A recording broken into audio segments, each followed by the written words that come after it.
Good evening, everybody. Welcome back to another Barkeep stream. I'm your host, as usual, Barkeep. Welcome on in, everybody. Hello, hello, hello. Boy, I thought today was going to be a day that we were going to do more Mega Man Command Mission, but it turns out that my body decided to do a big sleep for whatever reason. I don't know why it decided to do that, but fine, okay. I'm always happy to do another Stardew stream on a day where I want to do a little bit of late stuff, or, I've got other things that I want to do, but at the end of the day, I still want to stream. So I think this is perfectly good. Anywho, let's boot the thing up here and see what we got going. I've added in some new mods. I took the liberty of looking at things. Yeah, mods, Mineshafts, magics, and not Mega Man. That's generally the gist of it. But yeah, I put in a couple of new things here and there.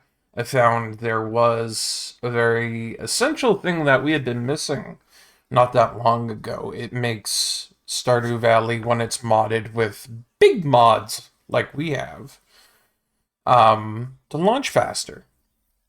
And apparently that's going to be very, very useful because we did have a lot of slow issues with having, heavily modded Stardew launch. But I think now that we have it added in, we're going to see a lot better processes with Stardew. We'll put it that way. I added in a couple of other things. I don't think they'll change the landscape of Stardew Valley too much, but they seemed interesting at the very least. As we progress through the game, it'll be more apparent what got added in and what didn't, so look forward to that. Oh, and due to yesterday's exploration, where we also went through a little bit of Stardew Valley, and we found that there were fields off to the very, very right, and we couldn't access them because they were a DLC mod of sorts. I went ahead and got that too. Apparently, it's a big area, and it's very, very optional, but it's also something that you can have if you have the expanded Stardew Valley modification. And I figured, why not? We've got a PC built for streaming and everything. I don't see the problem with downloading it. My only worry is that I haven't really tested up loading up a file yet, so I'm wondering how good it's going to work. Because it's not your usual fare when you come to modded stuff. Though I didn't see any issues or conflicts when loading in all of my mods. So, fingers crossed. I'm thinking things are going to be pretty darn good here. I'm excited to get back into this because last time we left off, there was a whole bunch of our stuff which was ready to harvest. There was a new letter. Lots and lots and lots of stuff to start out the day with. But yeah, we'll check it out. I hope everybody else is having a good day today or a good evening. Oh yeah, see, that loaded way faster than what we had last time. I think that's pretty impressive. Alright, so yeah, everything seems to be the same for the most part. One of the big things you'll notice here is that we now have a magic skill. Yes, yes, indeed, folks. I thought to myself, boy, it's kind of odd that we don't have actual magic within a game where magic is a thing. Well, now we do. I don't know how the hell to get it or how to access it, but it might come up sometime in the gameplay, so I'm happy about that. I don't think there's anybody new for characters and such just yet. We do have the fields over here that we can go to now, which I think is cool. And other than that, nothing much else comes to mind initially for new things that got added into the whole scheme of things. Most games in the genre would forgo the whole save only after a day gimmick. Modernized, dang it! My gosh, the push for modernization. Well, you know, there is a modification out there that would allow us to save anywhere we darn well please, if I felt like it. But unfortunately, the problem here is that I'm of a differing opinion when it comes to that sort of stuff. Mainly that I do like the save after a day thing. It's implemented in, what was it? What the heck was it? Room Factory, that's it. Gosh darn it. I'm having trouble remembering stuff like that these days. Oh, and we also removed a particular thing that was giving us some trouble with flickering graphics. So I'm hoping that's going to see us to a little bit of a better state with, you know, those books that were flickering in and out last time. Well, you had problems trying to use that last time. I'm sorry to hear that.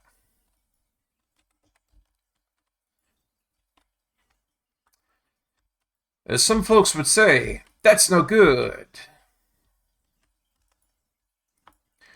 Boy, we got a lot of crops to look after here now. We've got tons of rice. We've got all of these things going on over here. Roses and whatnot. All of these current forages that are about to be birthed into the world. Some cauliflower over there. And then a whole bunch of strawberries. Yes, indeed. We spent so much money at that egg festival that we actually lost. I was surprised by that, to be honest. I didn't think I was going to lose that egg festival because I'm very familiar with it. I've done it a lot of times and I usually don't have an issue, but with all the new buildings and stuff in the way, it was like, oh no. You know? And I think, and I'm not certain, but I think they moved around a whole bunch of the egg locations. So shit, that caught me off guard.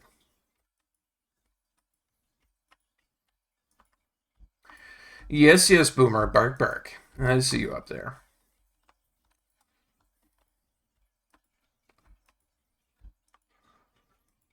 Let's see. Prefer being able to save any time because I went through a period where I have overwhelming anxiety episodes. Which is fair enough. So being able to stop a game and keep my progress was paramount to my ability to really enjoy a game. That makes sense. Ever since that, I've been a strong advocate for saving anywhere, even when it's not something I really deal with now. I mean, hey, that's kind of how it goes, right?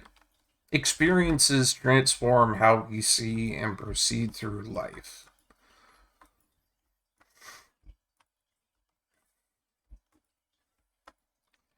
Do you know what, though? I'll tell you, Hollow. When I was looking around tonight for mods and stuff, I think, and I'm not quite sure, but I think I saw something conducive to that mod for being able to save anywhere being updated.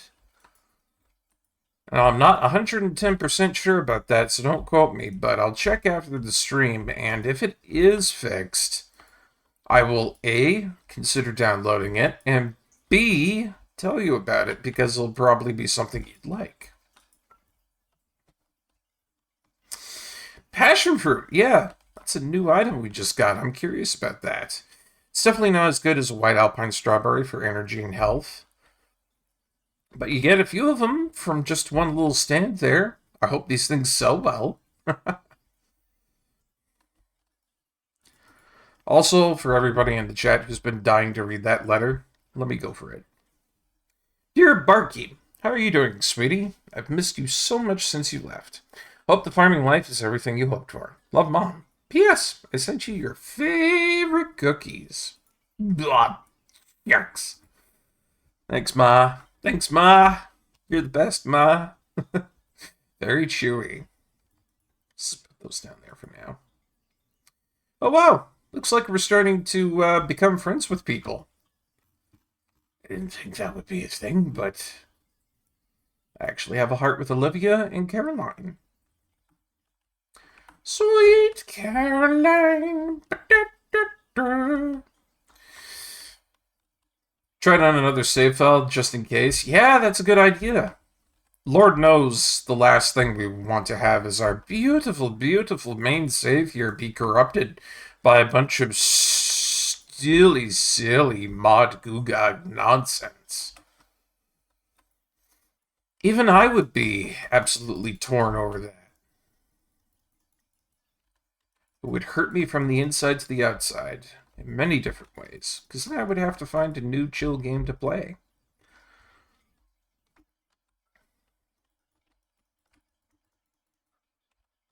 Oh, yeah.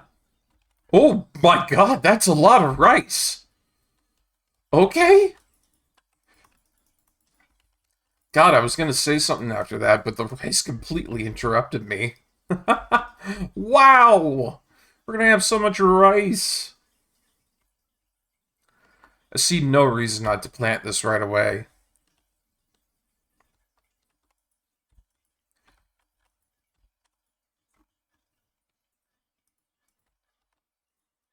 Nice. Lots of rice. This is more rice I've had in a long time. Like, more than I'm used to.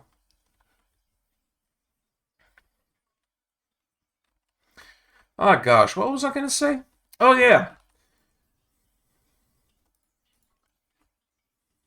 Well, no. I've lost it. There was something in my brain, but it is gone now.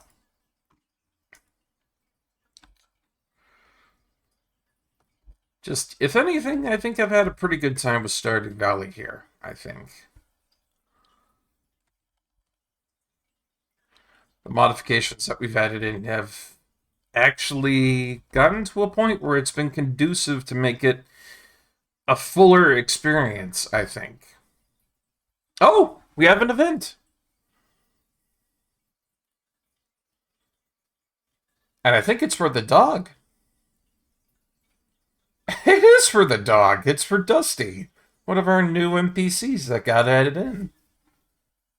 He's happy to see me because I pet him a bunch.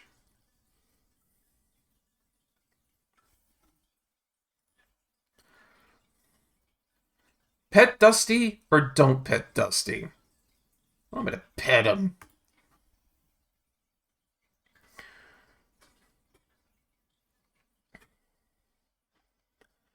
Why wouldn't you pet the dog? I feel like that would be a criminal case on Twitch if you didn't pet the dog.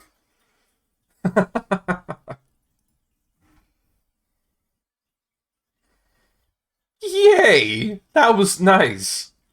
Literally just a case of pet the dog for an event.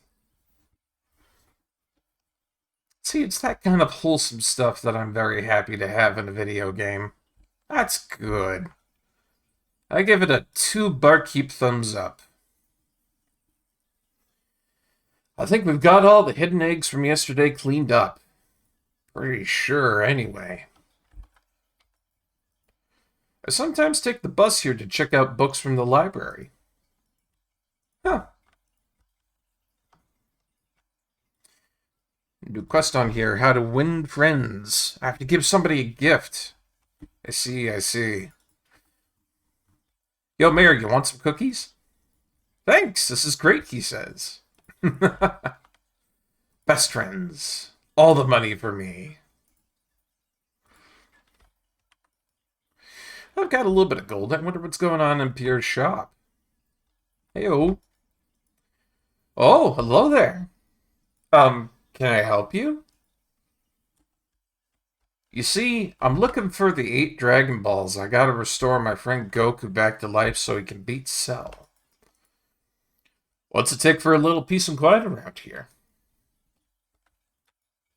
Hi, Barkeep. Sorry to ask, but do you pray? I pray every day for revolution. That's great. If you would, could you please pray for my husband Kent, just for his safe return from the war? Thanks. Pray at Yoba? Okay, I can do that for you. Oh, there's one other thing I think by now most people here have probably noticed, if they're watching or not watching, is that every time I speak to somebody with other people around, there's a little icon that appears above them. And you're probably wondering what that is. And so I found a mod that makes a lot of sense to me. I think logically it makes a lot of sense. It's called Part of the Community. And it essentially allows you to make friends with different people by interacting with them, and then other people in the community observing you being, interactive with other people in the community, thereby heightens their thoughts of you a little bit as well. Like very minute amounts of increases for social stuff. So, like, we've talked to a couple of people, and you can see it's not really done anything massive right here, but at the same time, we can see that people have taken notice that I've been good to other people, right? So, it really integrates you into the fact that you are becoming part of the community in Stardew. Other people are taking notice that you're being a positive influence, you're talking with people, you're integrating. And I really like that modification. That makes a hell of a lot of sense to me. So, I definitely had to get that one installed. Yeah, you're making progress with integrating yourself into the community, and people will like you more for talking to people, giving gifts, and attending festivals and stuff like that. That's kind of the gist of things that I know about it, you know? So, say I talk to Pierre, you can see that other people are like, oh, hey, he's talking to Pierre, being friendly with the shopkeep. Unfortunately, Pierre's got those behind-the-counter blues. He knows the retail life all too well. Hey, Andy. Never see you during worship hours on Sunday. You don't believe in Yoba, do you? It's not true. Just about to go pray right now. Literally had somebody ask me to pray for Yoba. But, jeez, I've never seen it flash like that before. What's going on here? A glowing altar. That's new. You think if I, sit here and do a little bit of prayer, something will happen?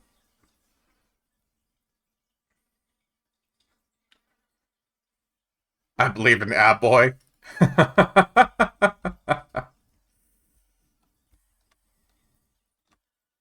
I do believe in that boy. I believe in a boy and his blob. Ooh, there's a letter here. To Mr. Pierre, it pains me to be the bearer of bad news, but I feel obligated to inform you of a recent development most threatening to your livelihood. Wow, why did you be a dick about it? Jojico has decided to expand into Pelican Town. It's too late for your protest. Joja builders have already broken ground for the new Joja Mart. This must be devastating news for you. So many years of business, a local standby, and now obscured by the shadow of a powerful, efficient, economically viable corporation. What a shame! As a manager of the new Joja Mart, I feel to some degree personally responsible for your predicament. Such, I'd like to offer you a position as assistant grocer.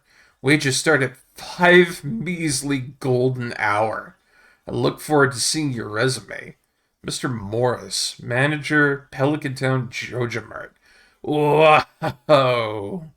What a dick. What a massive dick. I can't ever bring myself to be aligned with Joja Mart just because of this shit. I tell you. Hey, Caroline. Today I'm just gonna relax and think positively. Like me. That's what I'm doing right now. I'm relaxing, I'm thinking positively, and then I'm going to go get some tea later. Do you ever take a day off? Oh, I sure do. Days off are important. It's a television. You've never done a Joja Mart run before? Me neither. I mean, I'm sure there's probably some awesome benefits to having Joja Mart incorporated into the town, but it rubs me the wrong way every time. Something icky about that. Hi. Nice day today, isn't it? Dot, dot, dot. Not a talkative guy just yet.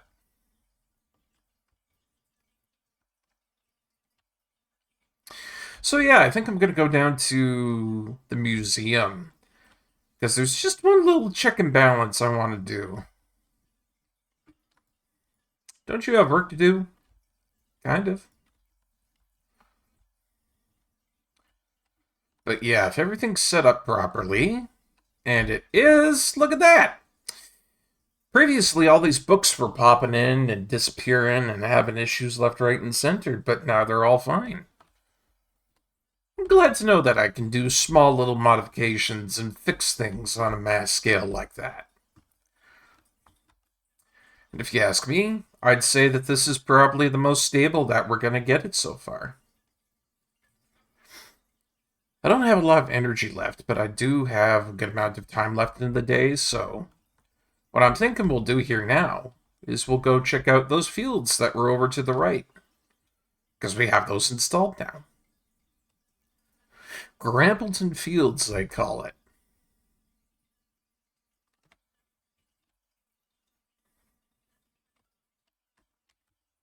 Hate that question in a farming sim, and I wish you could respond with, yes, you know that 90% of the job involves farming. Oh, I read that wrong. Let me try again. Yes, you know that 90% of the job involving farming involves taking care of crops. You know how I do this? By watching them grow, Glint. And you just want to wring him by the dang neck, don't you, Hollow? I think maybe it's because Clint doesn't really understand farming, I would imagine. Holy shit, this is a big area. I can half see where Clint wouldn't quite understand. Mainly just because of the fact that all of his work takes a very active role. He's always hammering something, or he's always firing something. Blacksmithing is a very non-stop profession, from what I know. And so I'm thinking, and this is really just kind of like my hypothesis, you know, a little theory, one might say. But I think maybe he's just so completely ingrained into his work with blacksmithing that when it comes to farming, he just doesn't have any clear concept of how it's really supposed to work. You know, like maybe he somehow backwards got it in his head that, oh, if you're a farmer, you're supposed to be doing things all the time. There's got to be like, you know, milking stuff, and then crops are somehow got to be watered all the time, and there's just a complete disconnect on that. Oh, it's Linus. Oh, Linus, what are you doing?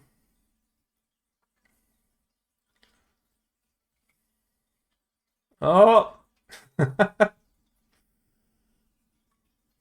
Yeah, sounds like those raccoons are back again. Healthy varmints.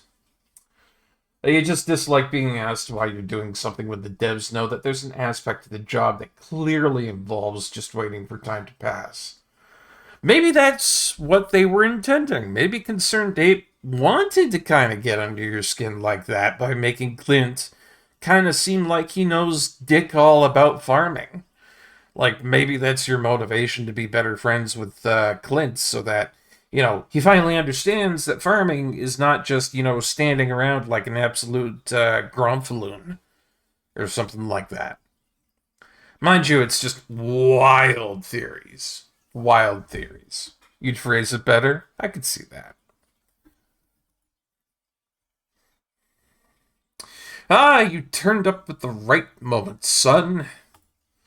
Could you do an old man a favor? Could you go around the corner and scare off those raccoons for me? Here's a BB gun. They've been causing a real mess. Thanks. Make sure you give them a good scare so they never come back. Could you imagine that if I just rounded the corner with a BB gun and went wild on Linus like that? Ting, ting. Ah. Oh, as horrible as that is, I do know that BB guns have been known to cause a little bit of damage. They do leave a decent welt at times. I remember that because I've played a couple of games that feature that. Ah, Linus, Linus, Linus. It was me. I'm sorry.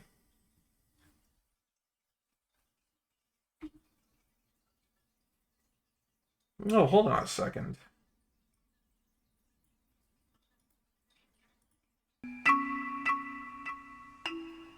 I just realized there was a gigantic problem going on here.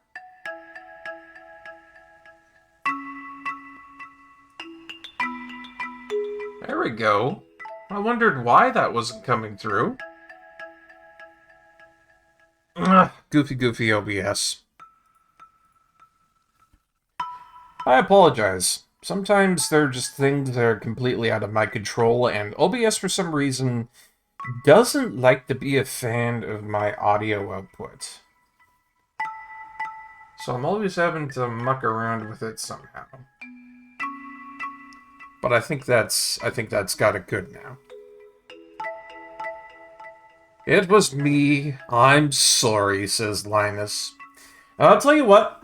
Now that we've got the music restored, we'll get back to the rest of this and complete this little event as soon as the ad break is over. So, we'll be right back. And when we return, we'll have Stardew Valley music, Stardew Valley, modifications, and a whole event concerning Linus and him digging around in the trash. How horrifying. Be right back.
Welcome back, everybody. That's some good timing on that there. I just came back with some nice piping hot peach tea. I do believe it'll be a nice little accompaniment to some relaxing Stardew Valley. Alright. Now that we're back, and now that we have the music going proper, let's go ahead and see what's up with Linus. It was me. I'm sorry. Can't go wrong with tea, my friend. I agree 100%. I find a lot of hot, fresh food in these cans. Stuff that will go to waste if I don't take it.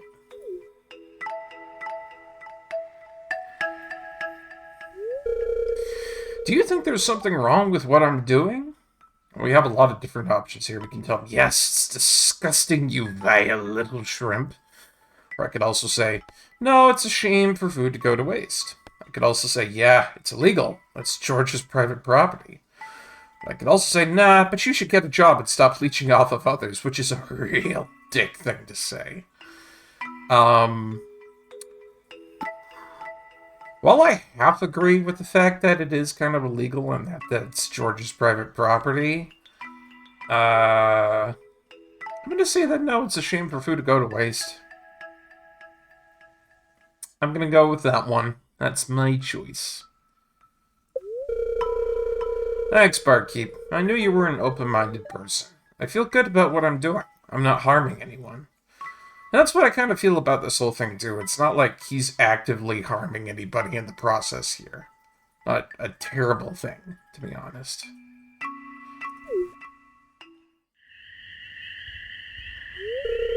You can go on home. I promise I won't rummage in George's can anymore. Well, good for you, Linus. You can tell him you scared off the raccoons for good.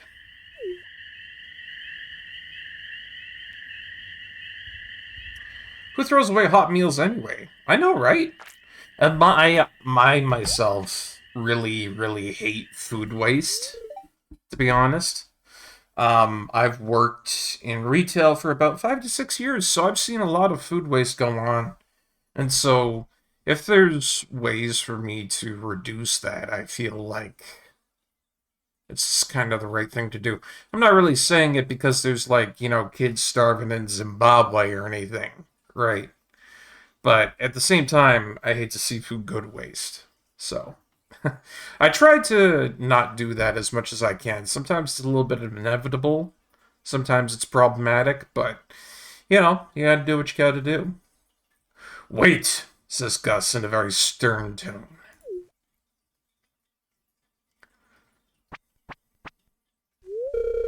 I know what you are doing, Linus.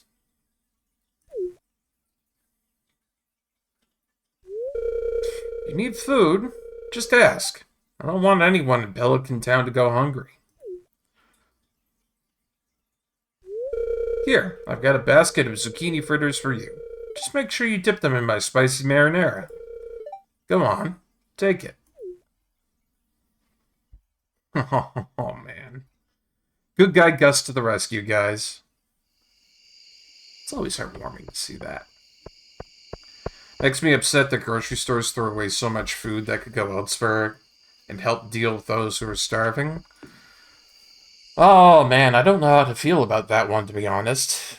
I know partially that they are trying to cover their butts, and they could get in a lot of legal trouble if they gave that food away, which is why they've had to resort to armed guards outside of dumpsters full of food like that. But on the other side of things, I've seen a lot of apps around that help give out this kind of food for free or at a really good discount. And so it kind of doesn't make sense to me, because if there's a format for setting things up for giving away this food or selling this food and still making a profit off of it at a cheaper price, why are you not doing it?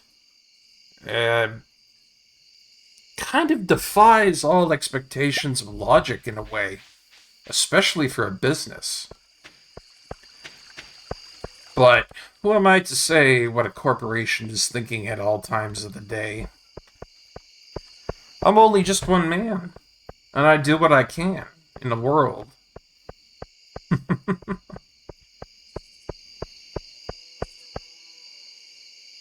I want to go back there soon. Incredibly calm place. Ooh.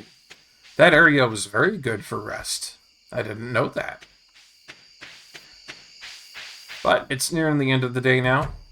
Head on into bed. Good dog. Well, before I do that, let's check what the weather's going to be like. It's going to be clear and sunny all day tomorrow. Good stuff. Personally, I like it when it's rainy out, but, you know. Oh! Level 3 mining already! I think that's because we broke all those geodes that were up in our field. It's good stuff. What else? What else? Oh my god! Okay, so those passion fruits, they sell for a good amount too, but I gotta say these white alpine strawberries, they are a huge moneymaker. I honestly should get more of these in the next season that comes through for growing up strawberries, because 95 gold, that's nice. That's real good. You had a whole entire field full of those, you'd be rolling in the money. Full stop.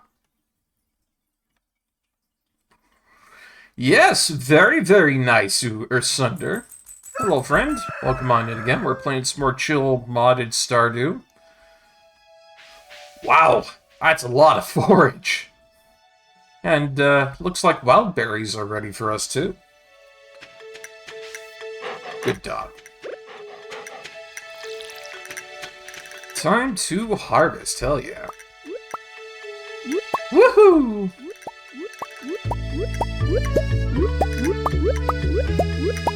Hope you're having a good evening here, Sunder. We were gonna do more Mega Man X Command mission today, but I slept for most of the day. I don't know why. It was probably one of those times where I was just, you know, needing a whole bunch of sleep. Your body does that sometimes, you know? And I'm guessing that was just one of those situations where it was like, oh yeah, you gotta do sleep, Barkeep. And who's I to ignore that? Oh yes, gonna get a lot of money out.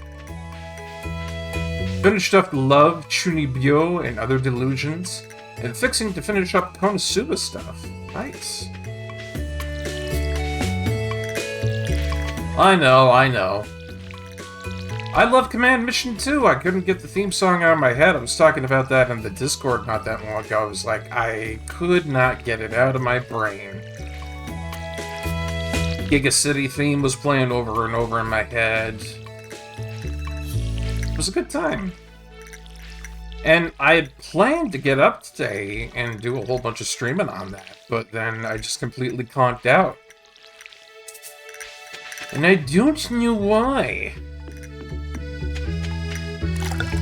Yeah, that techno theme that plays in the city, it's a real earworm. It sits in your head real good.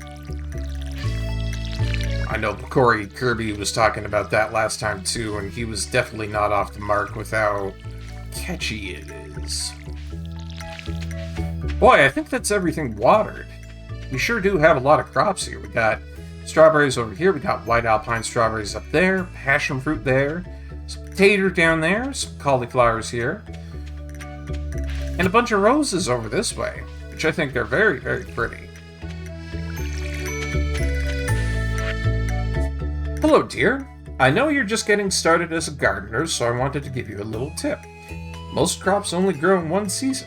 When summer arrives, your spring crops will all die out, so plan ahead. Granny Evelyn. Aw. What a sweetheart that lady is. Oh, I was wondering why there would be a salmon berry in there. Okay. So if you guys didn't know, we have lovely, lovely automation set up here. I have it all set up here so that when furnaces are next to chests, like this, I can put in coal and copper, and it'll automatically make copper bars and put it back into this chest. I'm hoping that the setup that we have right now also does it for silver and gold later down the line.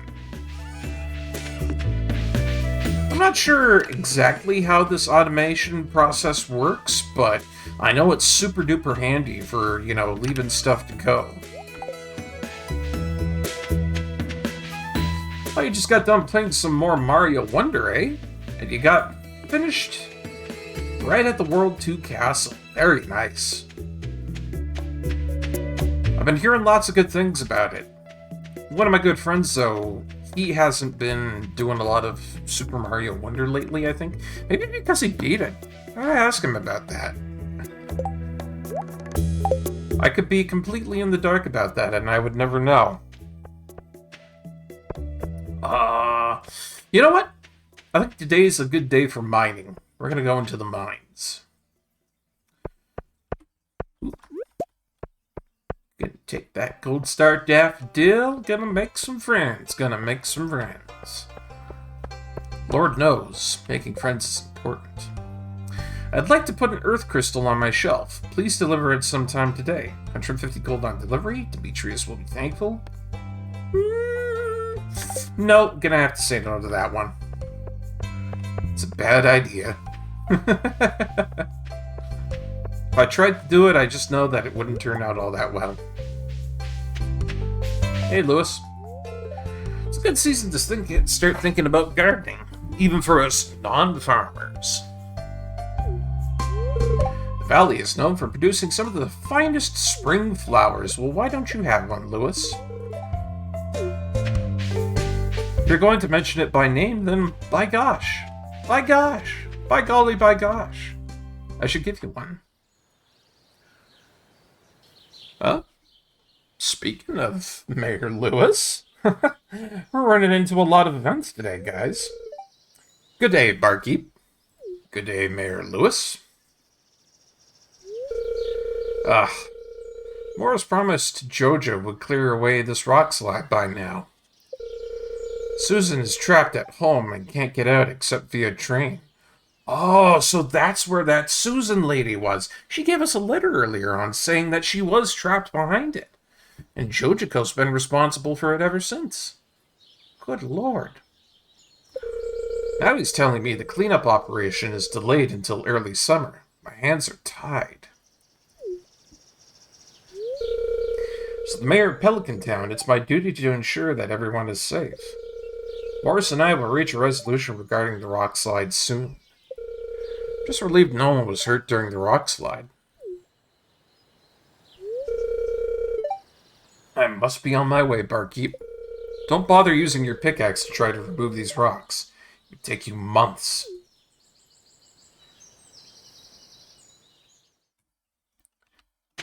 You lie! I'm gonna try and use my pickaxe right now!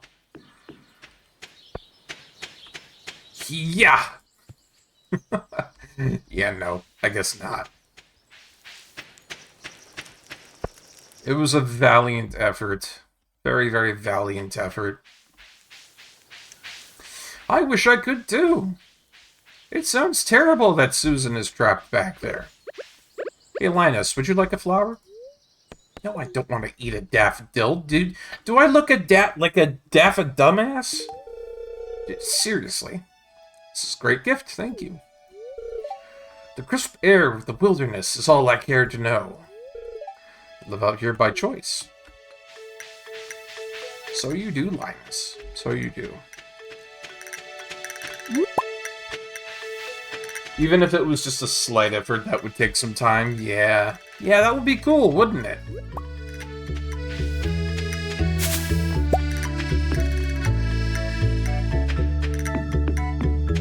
But well, I guess we're just gonna have to wait till summer to do it. Oh, even this is all fixed up here, too. It's all glitching out and whatnot. Ooh, look at this. A couple of new things that were added in here. There's a magic elixir. Restores health and mana. And then this really expensive ring over here called the Ring of Regeneration that slowly heals you over time. It costs a lot of stuff, though. I think it would be cool to put forth the effort to get access to the train tracks and the spa earlier, even if it was like a week early. Yeah, that would be neat if you could actually put an effort to do that. It would give you something more of an attainable goal. And that way you're not just sitting around waiting for it to come. Oop, hold on. Don't need you, need you.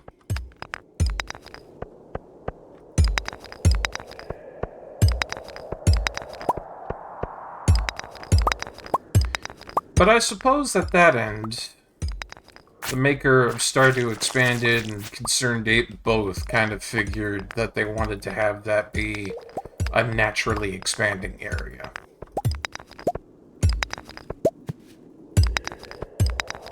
There's no accounting for taste, I guess.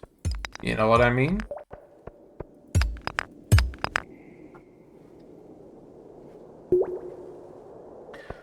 Oh, well, I think I know your design philosophy for the most part, but...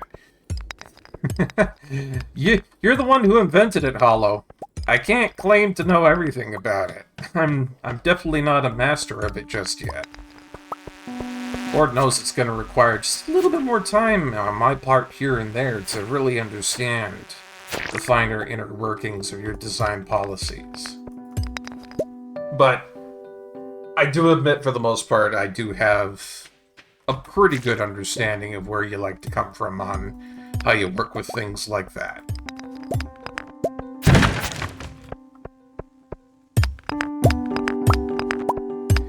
And I think that's important when you're approaching a game format that's akin to Pathfinder, I would say.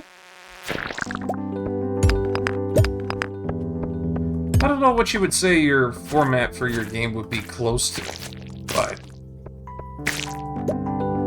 Oh geez, another rice shoot. We're gonna have so much rice by the end of this. That was like the last crop I was planning on having, and yet there's oodles of it coming my way. You have the power of Earth and anime on my side. Glad to know that, Earth Sunder. Glad to know that. Man, that kid just really went all for it, too. And I don't know if he had, like, what, a grabber hand he was holding in his hand while he was doing that? I don't know. The kid just absolutely goes buck wild on that anime power-up. He believed. You could tell. You could tell he really believed. And I can't fault a kid with staunch belief like that, but on the other side, you gotta imagine that kid got the hell bullied out of him. Reminds me of that one kid. He has this video series where he's, you know, doing vlogs, I think it was. And it became kind of a meme. The first one being that Superman is gonna come to school, and then the next one is just simply titled something like, humiliation, or something like that, and he looks so depressed, and you just know everything went wrong. School is fierce like that. School does not take prisoners. I mean, obviously I feel bad for the kid, but... I don't know. At what degree of adulthood do you start thinking that maybe the kid should have known better? Or that maybe the parents should have intervened? It's one of those issues where it gets to be a little bit complex on all sides of the issue. Oh my, I'm low on health and energy. I knew I brought these berries along for a reason. And these dandelions. You know, I've never had dandelion wine before, but I remember from such a young age that my old Pop informed me that it was very much possible to make a wine out of dandelions. Still never tried it, but I know it exists. I don't know why he told me that. I just maybe think it was a fun fact or something like that. Good for learning, maybe.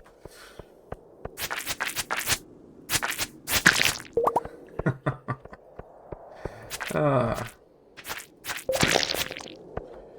Kid went too far. I'm not gonna sit here and not act like I didn't do cringy shit as well.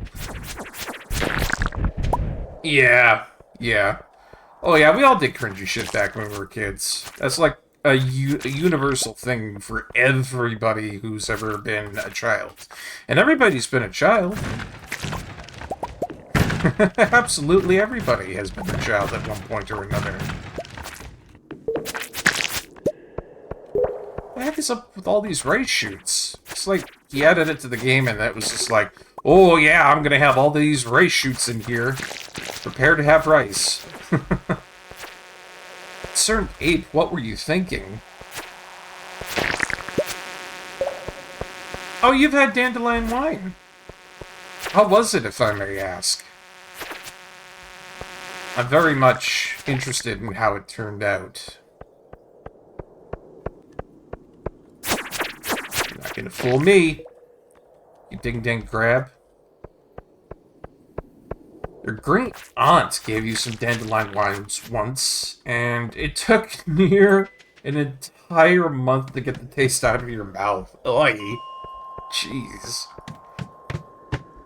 I'm so sorry that you got given the most foul thing to ever linger in your mouth. That sounds terrible.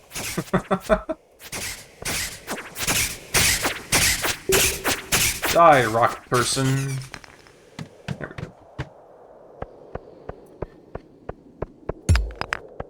I don't know if I'd like it, but I'd be willing to try it. The anime you watched dealt with it, just called the 8th grader syndrome. Really? Really? They made up a whole thing for it. I love it.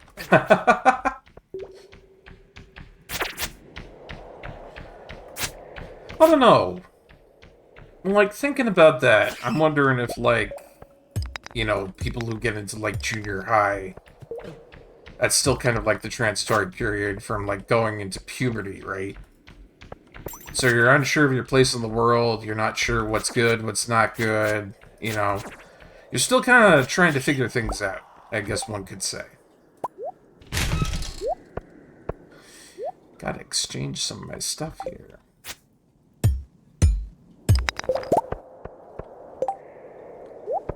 Oh, get rid of that. Because the earth crystal is always needed. Earth crystals, they're the best. But yeah, I think it's maybe just simply because people don't really understand where they are in the world at that point. And it's just kind of like, gee, I'm a kid, I'm gonna try and see what works, and if it doesn't, well, I guess that's shame forever.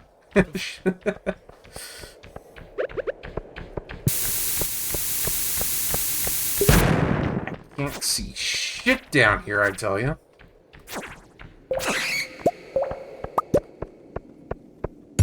It was very bitter. The joke that you made for a while afterwards was that it killed everything on the way down. Well, I mean, that's kind of good, I guess, eh, Hollow? If you had, like, some sort of a weird infection that might have been happening at the time, or a cold that was trying to assemble itself, I guess you got away scot-free.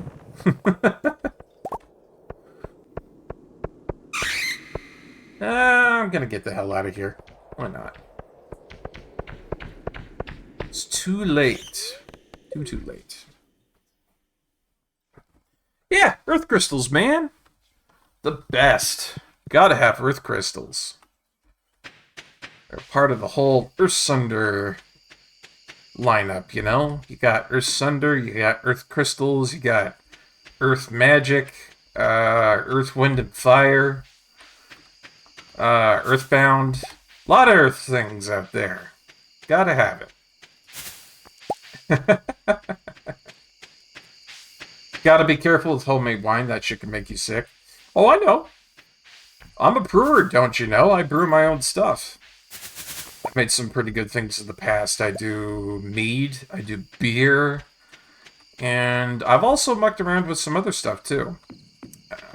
That being a couple of pops, like root beer. Which have all turned out really good. And to be honest, I wish I could get myself some more champagne yeast. I love making mead. The stuff is just so delicious, you know? But you really gotta have that right kind of yeast. Otherwise, you're just gonna have a bad time left, right, and center trying to, get stuff made with that. I've tried normal yeast. It does not turn out good. The racking process does dip shiddly ip with trying to refine it. You know? It's just how it is. Yeasts are a crazy little beast. And no matter how you try to refine them and get them into a right state for brewing and whatnot, well, I've looked into that too, making your own yeast. That's a whole science in and out of itself. Like, we're talking petri dish culturing.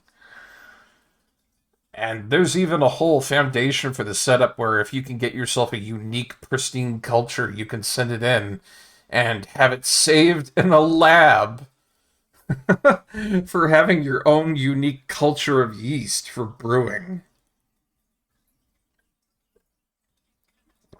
I didn't think such a thing existed, but boy, it proved me wrong. Took you close to a decade before you got terribly sick. Turns out your experiences through that, though, is the whole autoimmune thing. Ah, well, I'm glad that you finally figured out that it made sense, that you knew what was causing it. But it also sucks that it was causing you that problem to begin with, and you didn't know for a good time. I kind of had that little experience with myself for a little while. It was not fun. Um, I don't know how it ever happened. I think maybe it was a family trait, and I'm thinking that's the reason why. Um, because I think it was in the winter, like 2 winters ago. It was very random, and it comes on incredibly randomly, which is why I was so confused about it. Which is why doctors were so confused about it until we actually figured out what was going on. Because I remember at like my job or something like that, um, I would somehow end up completely crippled for some reason with my feet, of all things. And that's one of the most painful things in the world because all of your nerve endings are down there in your feet. So if you have issues with your legs or your feet, well, boy, howdy, you're going to be in a lot of pain. Um, and so I was getting massively confused because I'd be trying to do a job or something like that and I'd have to call out sick because I couldn't walk. Shit was bad. And I didn't know why things were happening like that. And I think it might have been an attribution to all of my time in retail, which did not do good things for my legs and whatnot. And, I guess most other people would say it's kind of like a semi-personal thing, but I don't mind talking about it. It turned out I had gout for some odd reason. Uh, Hereditary thing, most likely. Just out of nowhere. And it was cropping up in the most random of times, and then I just have like 2 or 3 weeks that I would be in agonizing pain. Turns out this entire time they had a pill for that, and all I had to do was take it, and then boop, bop, boop, it's all gone. I'm literally not even taking the pill all that much these days, and, I have no problem anymore. It's just for those little occasions where I would randomly have an issue with this sort of thing, and then it would completely take me out. So I feel kind of dumb for the fact that I didn't know about it for so long, and then just like at very random, very spread apart echelons throughout, like years and years apart, I would suddenly have all these problems, and it would just be a hereditary thing. And then I finally knew about it, and I had it fixed in an instant. Boy, did I feel like I had egg on my face. Oh, but it also just proves to tell you that I'm a very tough bastard, because if I can go through that without having the solution right in front of my face, and then somehow managed to get myself from point A to point B while in loads of agonizing extreme pain that have hobbled me to a crippled movement. Well, it'll take you a lot to stop me, that's for damn sure. So, in the end, it proved to be proof of concept for how tough enough good old Barkeep is. Emotionally stable, physically stable. Yes, indeed, he is stalwart like the earth.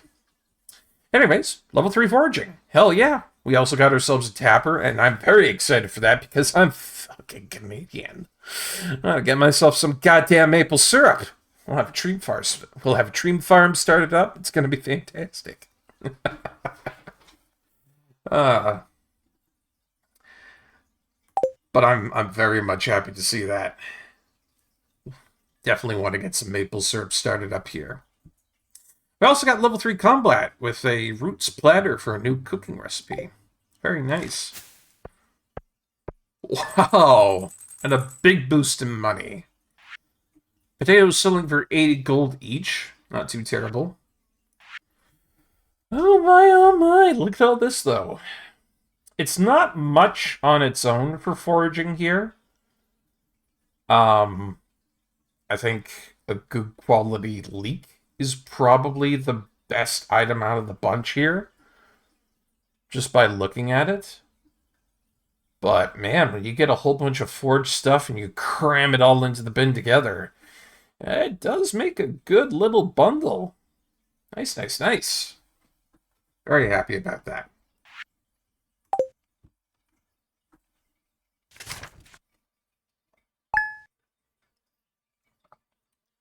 Good tea. It's a little bit faded, though. I tend to use my teas over and over again about 1 or 2 times. And sometimes that can lead to some of my tea being not as strong as I would like to be sometimes. I'm a very strong tea drinker kind of guy, so, you know, it's what I like to go for. What to sell, what to sell? I think I'll probably go for that.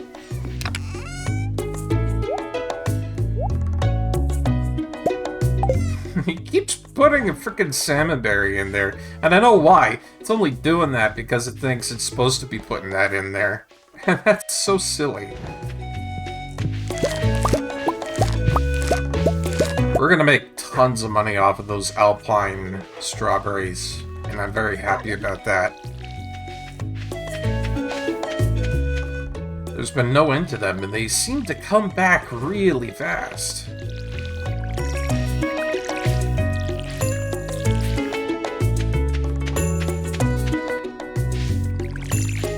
So if I ever do get another chance to get more of them, and I think I will, I'm probably going to be getting a bunch of those. Ooh, look at that! It's a gold star rose. A rose by any other name would smell as sweet. I'm gonna give that to somebody, see how they react. But let's see. Buckmeat, white alpine strawberries, we're gonna sell those. Bat wings, 7 billion. We'll sell those off. Probably go see Clint sometime soon. We're amassing a good amount of geodes in here. It's not, you know, too massive, but I like the amount we have.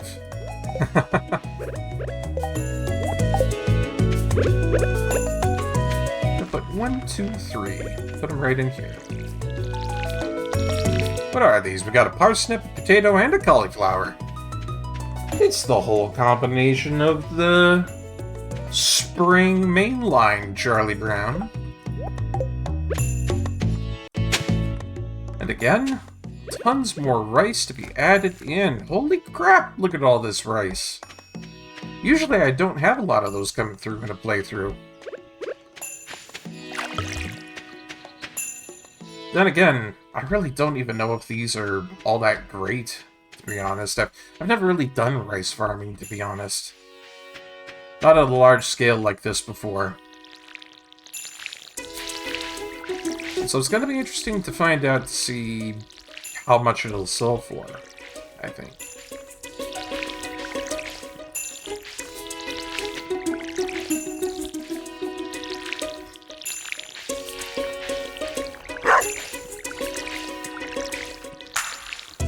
You know, I've got enough money. We could get a tool upgrade, but I'm not sure which I would want to go for first.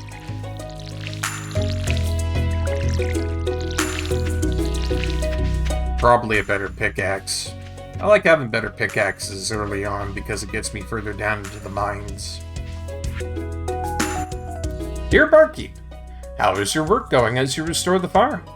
No doubt you must feel a bit more connected to nature as opposed to before you arrived in town. Since you've shown interest in a more hands-on approach to living, here's a recipe for homemade brown sugar. Now you can really say you're cooking from scratch. From Lewis. Thanks, Lewis. Dear neighbor, I hope you're feeling settled into your new home. I'm writing to let you know that Pierre's store is now selling fertilizers. Hell yeah. Why don't you swing by and see if you can afford a few dozen boxes or so? Oh, Pierre, always trying to sell things to me. Oh, but yes, we should go ahead and get ourselves an upgrade. Take out 5 of those copper bars. What do you guys think? Is there a particular item that I should be choosing for upgrading? Maybe do the hoe or the watering can instead of the pickaxe?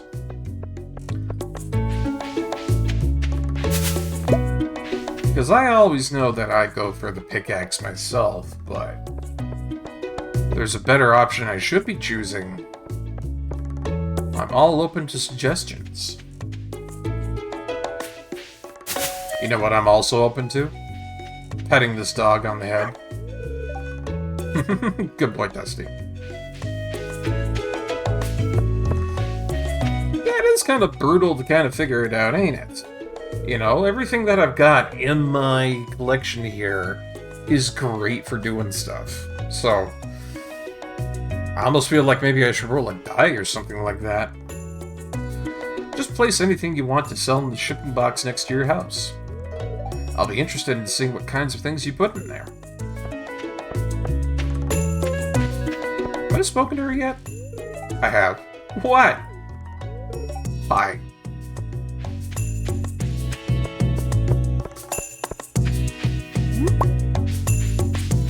Actually, I wonder, do I have my die somewhere? I know I've got a random die sitting around here in my office. I don't know if I'm going to have to be, like, going digging for it, but I wonder if it's around here somewhere. Let's see it in there. Not behind there. Gee, I usually have one of those handy, but today I just don't see it there. Weird.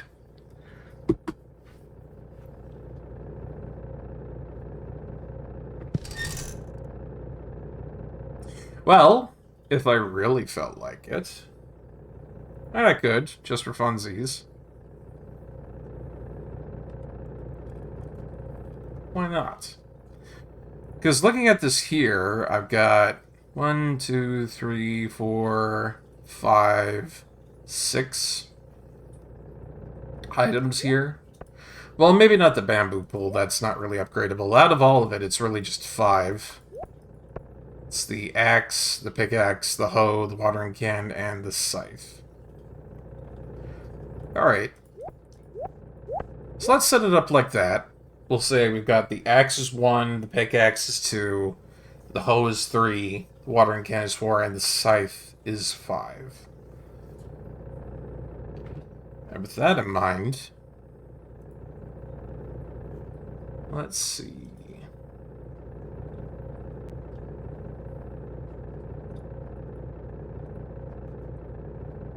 There's tons of websites for these sorts of things.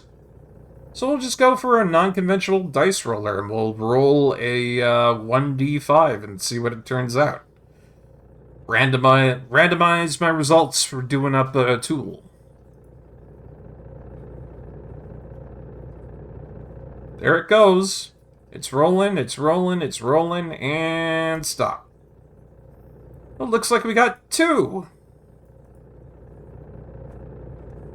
Now, what could that be for my items involved?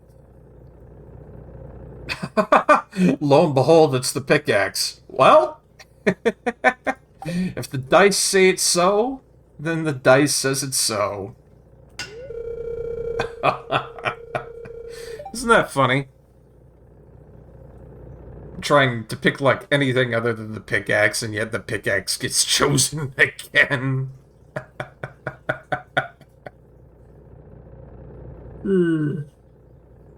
Luck is a funny, fickle thing, my friends. Oh yes, fate chooseth. Thanks. I'll get started on this as soon as I can. It should be ready in a couple of days. Because of that, we have to leave this man alone. Bye, Clint. Be well. Be well for wherever you're going. Here's a flower. I love presents, thank you.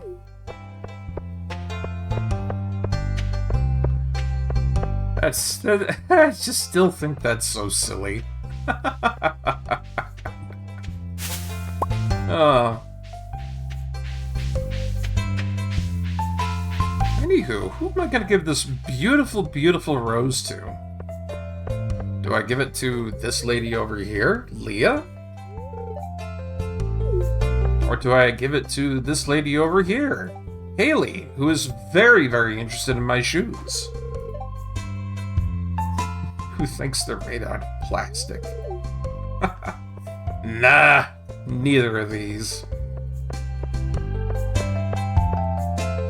Hey, Gus.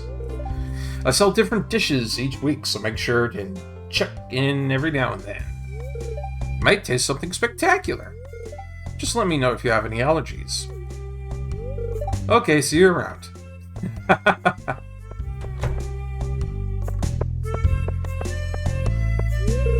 Ugh, I'm not in a good mood right now. Last time I talked to Abigail, she wasn't in a good mood. She was in a terrible, no good, very, very bad mood.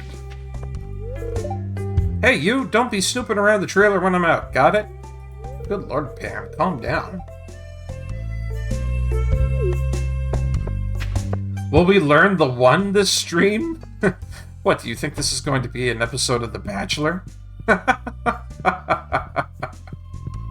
Ah.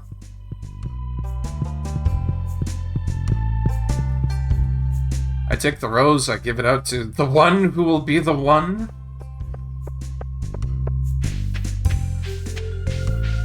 This time on Stardew Bachelor.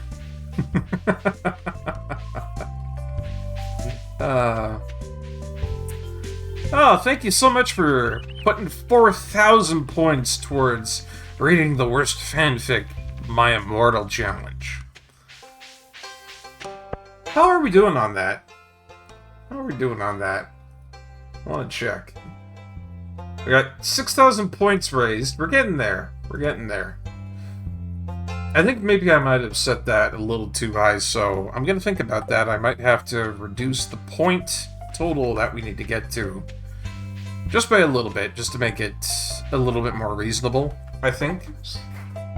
And thank you, Asunder, for putting 2,000 points towards that reading fanfic challenge. Because a part of me wants to do it because I know it's so damn terrible. But I still want to keep it at a point where we do need to kind of get to it over time. So it's gonna take a little bit of administrative looking over. Man, that is a big rose too.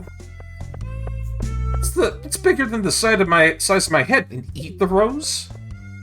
I mean, I could, but I'm not gonna. Hello, Granny Evelyn. Don't mind my husband, George. He isn't very friendly to strangers. If you get to know him better, he'll warm up to you. I'm sure you two could become good friends one day. Since you're so interested in my husband, I'll let you in on a little secret. He really likes leeks. You can find them in the mountains this time of year. Thank you, Evelyn. I'll be sure to give old Grandpa George a leek. I'd just dump all my points into it if I could. Oh, lordy loo. That would be potentially terrifying, or Sunder.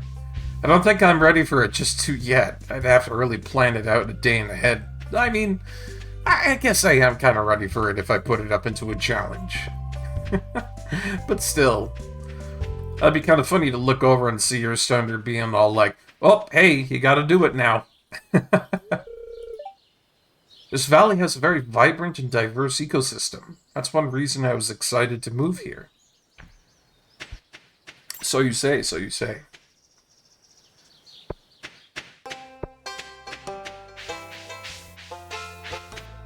Oh, man. Just thinking about it. Just thinking about it. That was just such a bad fanfic. I can't believe that somebody on this planet produced something... I don't even know if quality could be a word that could be prescribed to what it is. Yeah, it's something else. It's an experience, I'll tell you. Whew. Refill my watering can real quick.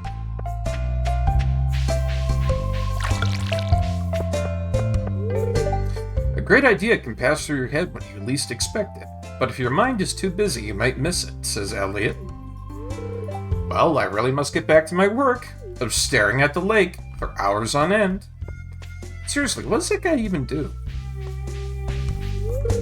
Oh, hi. It's good to see you again. Take it easy. Take it easy, pal. Mom won't let me have any more gummies today. I'm tutoring Vincent and Jazz today. They're a handful, but it's nice to make a difference in someone's life. Oh yeah, I almost forgot that Pinene over there is a bit of a tutor to the kids and such. Let's see. I like the split path down here. Makes going down to the beach a lot more fun. And I found a conch shell. It's a magical conch. Oh, look at that. Lost book, a couple of rocks. We're finding all sorts of things down here today. Check it out, guys. If I put the conch up to my ear, what do you think it says? Magic conch. Will I give this rose to somebody today? Yes. Well, you heard it here first, folks. That rose is going to be given to somebody. I wonder who it could be. A true angler has respect for the water. Don't you forget that. Yeah, I guess. But why would I respect water? I mean, I'm literally made of this stuff. It's everywhere.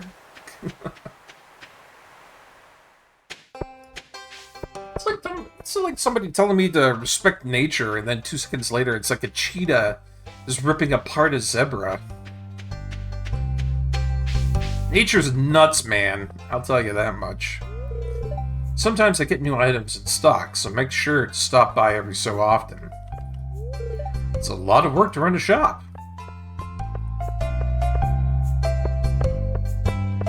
I would imagine it is.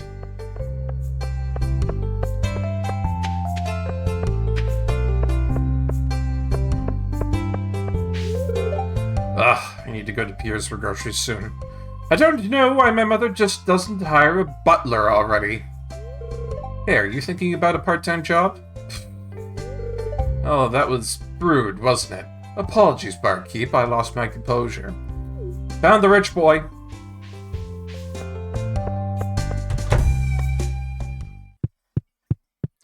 Don't know why I'm coming on in here. Welcome to Joja Mart. How are you doing today? Membership is now available.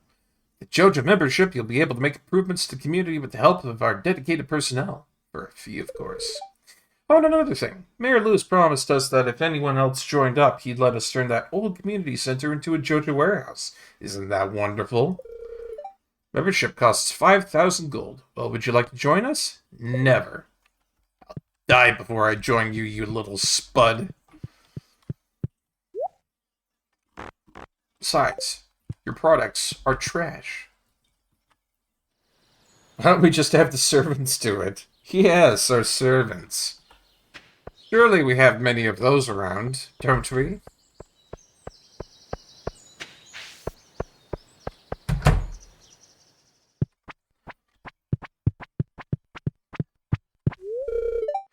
Hello, dear. Having a productive day today? Don't overwork and hurt yourself. I wouldn't want you moving away so soon. Me neither.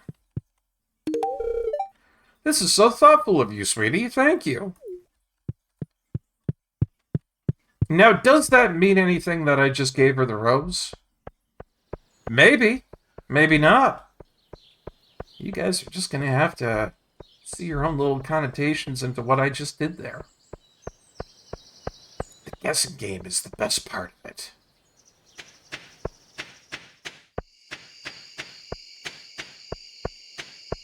I wonder what that conch sells for.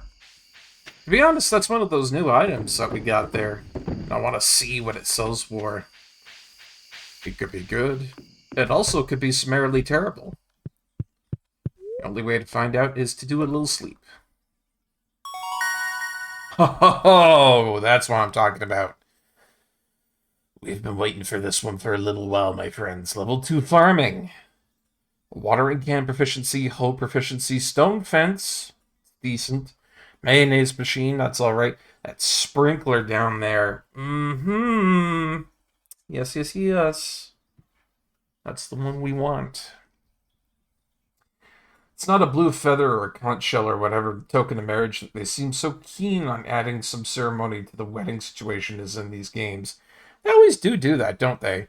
They're all like, in order to get married, you must find a mythical dragon scale that has been detached from a long lineage of dead dread dragons for 1 billion bajillion years. And it's like, okay.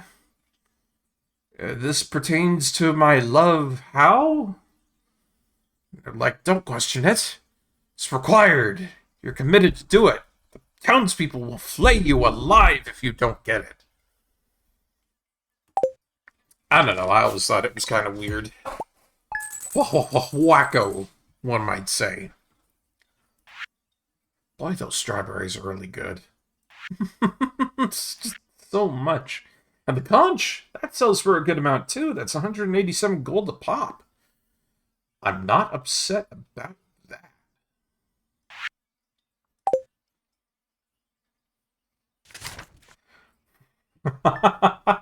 You must scale to the top of Mount Doom, slay a dragon, and tear a heart scale from its very chest in order to proclaim your love. Could you imagine? Nobody would ever get married. Or you'd just have a town full of absolute badasses. That might also explain why marriages are extremely rare in this setting. It could do. It could be.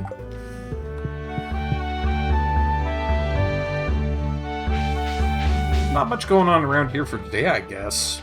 Just a little bit more growth-related stuff. No mail. I tell you, we had so much mail starting out. Oi! You be careful with my, my passion fruit there, little dog. Boomer? Boomer. Thank you. Just trying to knock over my seeds. My poor passion fruit plant. That dog is just too rowdy, I tell you.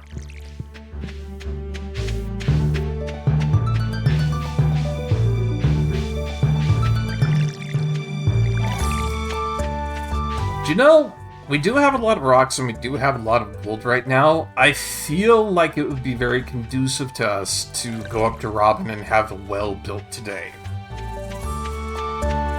Because it's kind of irking me to have to go all the way down there and get water and then run all the way back up here and start watering stuff.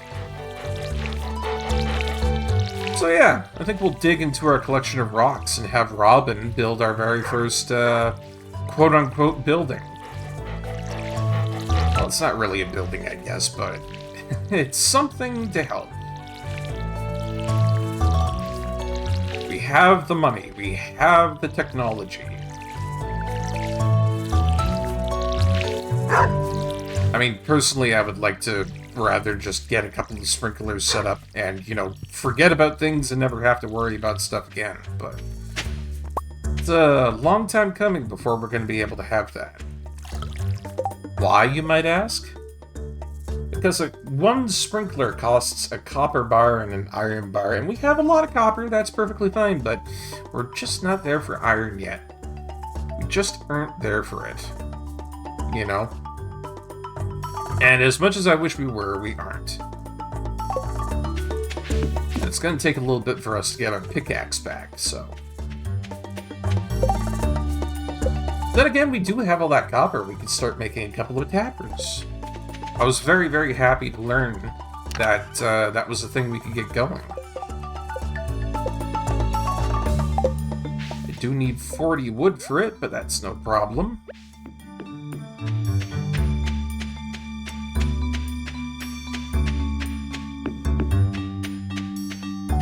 But if you ask me, I think we should probably set up a little maple farm somewhere. Just have a whole bunch of trees set up in a row.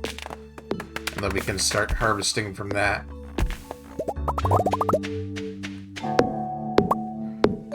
To be honest, I forget which ones give it, though. We'll have to take a look at some of the seeds we've got. I'm sure we could find something.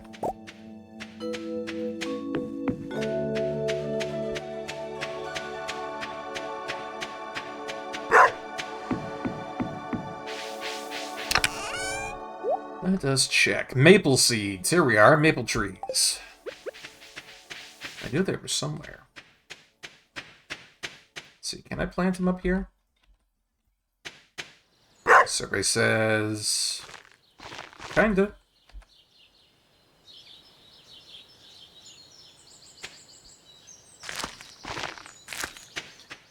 Well, let's try that formation out.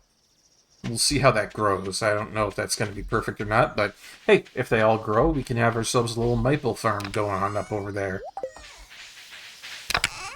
Juxtaposition to that, let's take the stones that we have out of there, and you know what? Let's bring our geodes too. We're going to have a fun day of cracking those things open. But yes, we're going to go off and get ourselves a well built. And we'll have that well built right after the ad break. So we'll be right back in just a moment, folks.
And we're right back.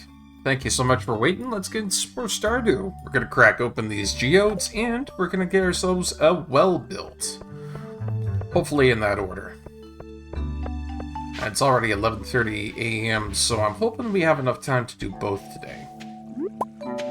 I know they get a little bit squirrely if you don't have yourself brought over in time. Oh, wait a minute. Just remembered Clint may or may not be done with the pickaxe, so these geodes might end up being worthless right now. That's my bad. Let's see. What do you have in your shop? I've never looked at your shop during this playthrough. Bunch of birch items, modern lamp. Ooh, calendar. Ah, look at that. Workbench. This one's really good. When crafting here, you'll have access to materials in any adjacent chests. Yes, I like this one. Yeah, you can only really do one thing at a time. Which is kind of terrible for a guy who's supposed to be really, really good at what he does. Telephone for checking store hours and inventory. We got some TVs here. Fireplaces. And a bed. Neat. And there's a whole bunch of recipes down here as usual. Let's see. Yeah, definitely can't get that upgrade for our house just yet. That's going to be a lot of gold and a lot of wood. Let's see here. Yeah, this is what I wanted to build. A nice little well.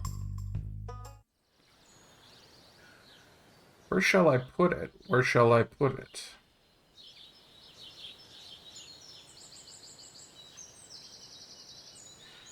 I think I'll put it right here. Seems like a good spot. Okay, I'll start working on your new well first thing tomorrow morning. Good stuff, Robin.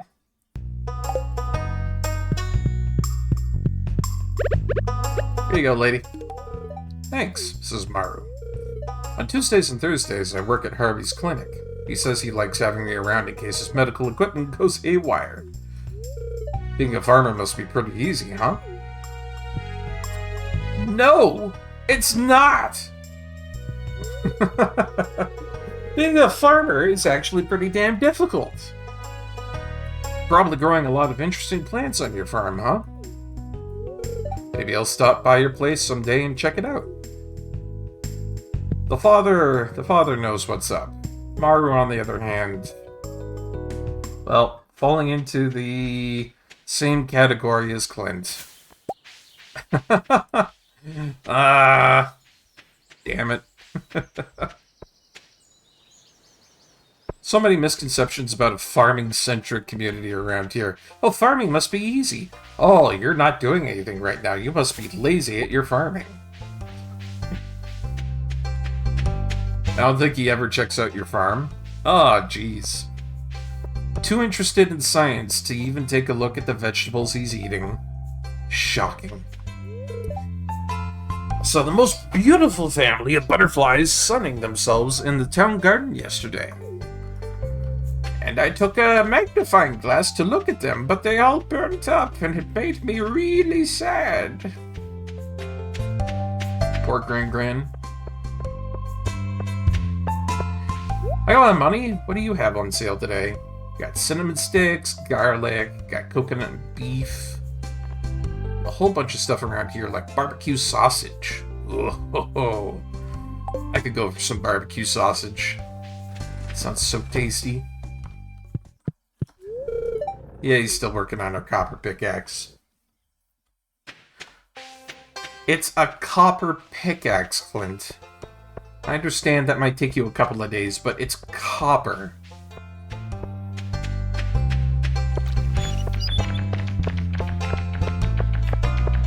I'm just half distraught over the fact that it's taken him so long to do something.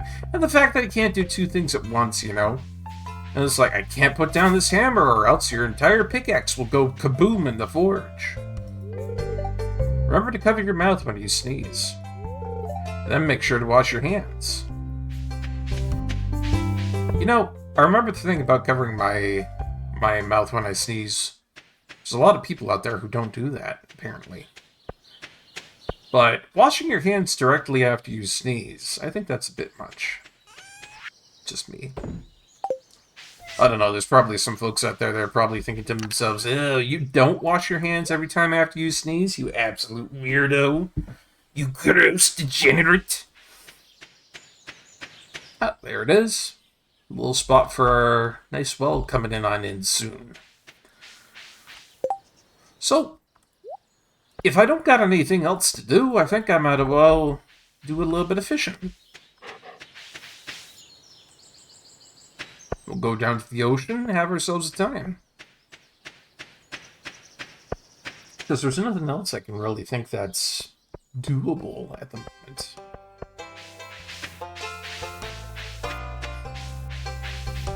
And it's already like 3 in the afternoon, so I don't think it would be conducive to go over and see what's going on in the fields out there.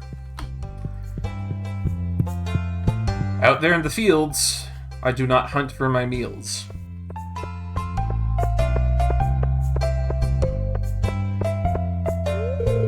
Heard rumors of rare and powerful magic rings forged long ago by forgotten civilizations. I'm not sure if it's true or if it's just a fairy tale. It actually sounds pretty damn cool.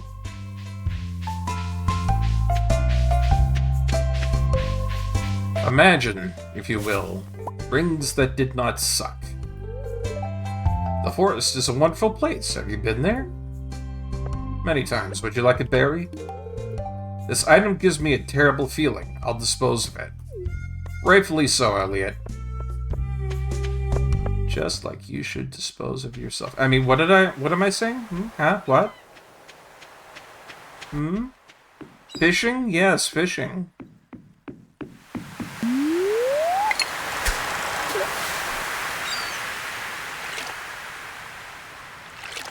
Wonder what I'm gonna catch out here today. We haven't done any fishing so far, so this is gonna be like our...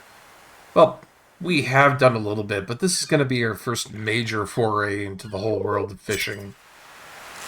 Or at least with ocean fishing anyways.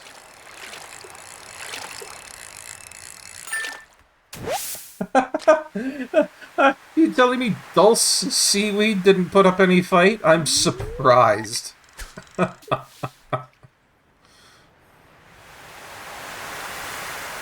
that's definitely a new one for me.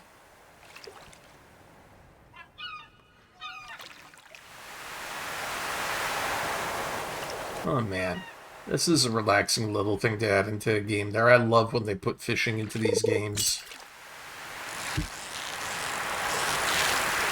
A pretty decent fisher in real life too, I would say. Oh, got a sardine. I've done ice fishing, regular fishing, and I've also done tropical fishing out in Hawaii. And I think out of all of them, the most pleasurable experience that I've had would be ice fishing. I've had a lot of rainbow trout that way. Rainbow trout, let me tell you guys, is delicious. I love that stuff. Unfortunately, I haven't gone fishing in a really long time, which kind of sucks. I should get my license on there and do that sometime.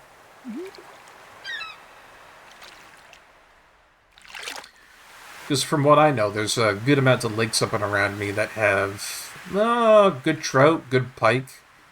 They're not terrible stocked fishing places, you know. The main lake near us is a bit of a problem spot because you can get some good pike out of there, but otherwise it's kind of hard and difficult to fish it if you don't have a downrigger. And if you don't have that, well, you kind of kiss your chances of getting anything decent goodbye because most of the fish are not going to be coming up to the surface anytime soon. Ooh, halibut.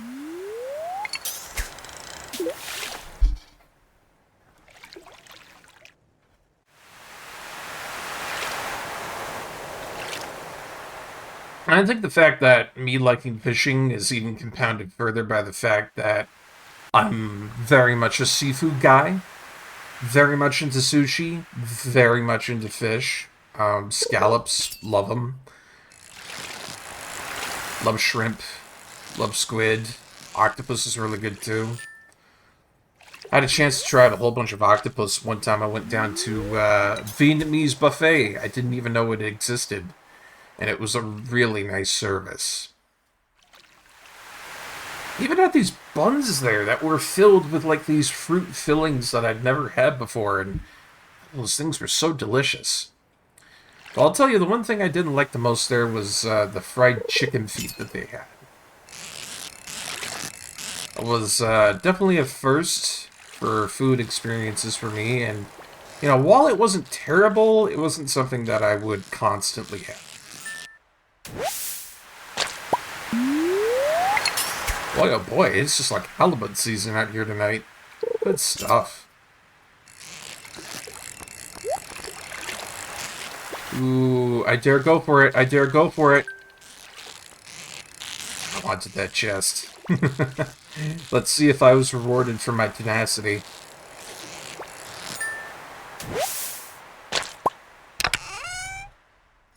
Oh, a geode and 10 bait. Not bad.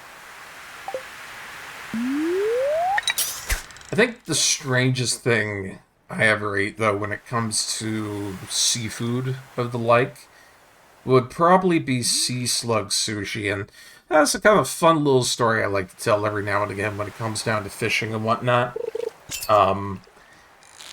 There was a place back in my hometown called Ichiraku. I believe that's its name. And I'd never been there, and I had a little bit of cash to spend because that was back during the days where, you know, employment was good and you could get stuff. Those were the good old days, one might say. So I was looking for a bit of a treat, and I really like sushi, and I decided to stop in. And so this place is a little bit small, you know, a bit of a corner place, but the people inside of there were super friendly. I mean, top-notch people. Good service. Would go back again. So I got my usual fare. You know, I got some tamago, I got some ebi. And for those who aren't familiar with sushi, that's a sweet egg roll sushi. Nigiri, to be specific. And then a shrimp nigiri. And then sometimes I get some fatty tuna with that as well, so it's not bad setup.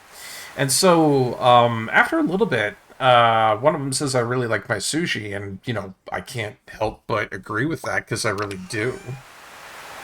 More bait and some wood. Okay.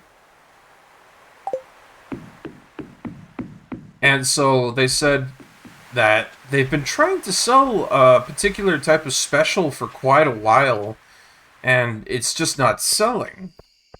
And they're kind of mystified by the whole fact that, you know, it was a really, really good sushi when they tried it out and everything, and they're wondering why, you know, people don't seem to really like it all that much, or why it's not selling all that much. So, out of their generous hearts, I mean, very generous, they said they were wondering if I would like to try it. So, silly me, I decide to courageously say yes without any context behind that. And without any sort of a real response, they came back to me with the sushi and said, oh, here you go, you get to try this, you can have it for free. And, continuing my line of absolute stupid, I tried out the sushi without even asking what it was. And I was like, oh, hey, this tastes really good. And it did. It was very, very delicious. And so then, after I finished off the sushi, I just asked him out of curiosity, hey, what was that? And it's like, oh, it was sea slug sushi. You know, it was something we were really proud to make, and we were hoping that a whole bunch of people would buy it, but people are, you know, not as courageous as you. So, I mean, that kind of warmed me up, but I can't believe that sea slug sushi would taste so good. That's probably one of the most bizarre things I've ever had, but it's delicious. It really is delicious. Now, keep you in mind, it's a very specific type of sea cucumber that they use to make that. Even so, I would recommend it. You know, I know.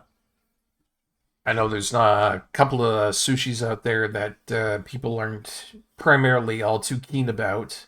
Nigiri, such as, salmon roe and stuff like that. Usually because it's imitation roe being used and it's not real caviar. I like it all the same. But if you ever get the chance to get some sea slug sushi, I'm the man right now here to sit here and tell you that it's not that bad at all. It's pretty damn good.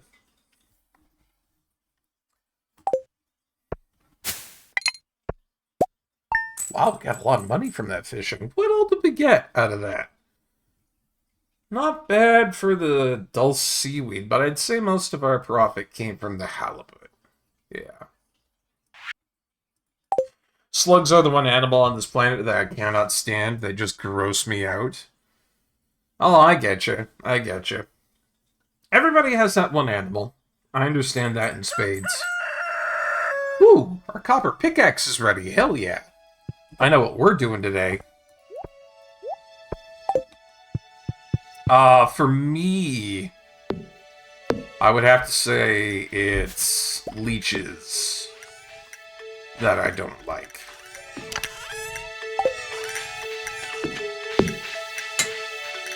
Yeah, definitely not my favorite in the whole grand scheme of things, but I haven't had to encounter them ever since I stopped swimming in lakes, so I'm happy about that. Good boy, have water.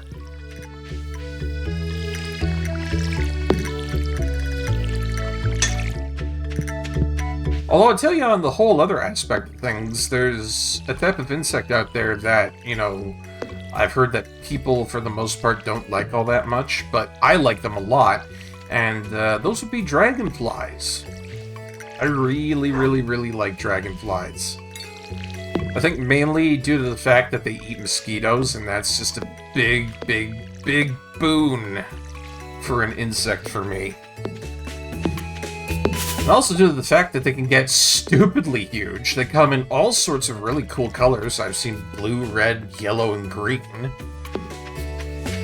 And also to the fact that they've been relatively peaceful towards me. Just completely not upset by them whatsoever. They've always been friendly and conducive to the environment. The blue ones would hover around, they'd look pretty, and that would be it. Nice little things. Is any of this rice ready? Oh, son of it is. But I'm gonna wait until it's all good to go.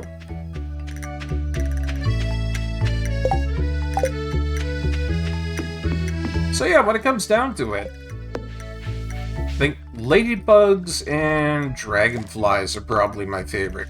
Wow! It's a lot of roses.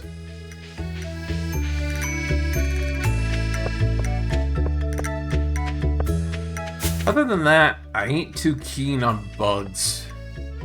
And then there's one that really bugs me out of the whole bunch of them. Elder box bugs.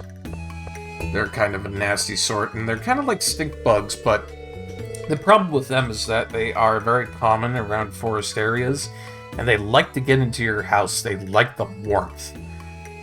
And so, I think I killed off an entire colony of them trying to get in not that long ago. It's not a fun day for me. I basically just used a bunch of water to get rid of them, to be honest. Nothing works like a bunch of water to drown out your bugs. But, yeah, they're just up and everywhere around here, and that's primarily because of oak trees. And they're not, bad or anything, to be honest. They don't do anything adverse, they're just a nuisance to have around your house. And at the end of the day, me being who I am, this is like a no-bug zone. No arachnids either, unfortunately. As much as I like arachnids and as much as I think they are cool, anything on more than 2 legs that's crawling around in my house is probably about to get squashed. I don't know, a lot of people are like, oh no, you can't kill spiders, they're good for you and all that stuff, and it's like, don't care. I'm a bit of a sadist in that aspect. I just don't want things in my house, you know? Flying squirrels are a problem where you live? And they occasionally get inside your house? Jeez. No, I would imagine that's a huge pain for you to get them out of the house. They're flying frickin' squirrels. I mean, that requires much more than a fly swatter. You need a golf club or a little potato cannon for that. Maybe, I don't know, sleep darts, maybe? If you plan to be humane about it? Flying squirrels. That's a new one. I didn't think I'd hear that sometime in my life.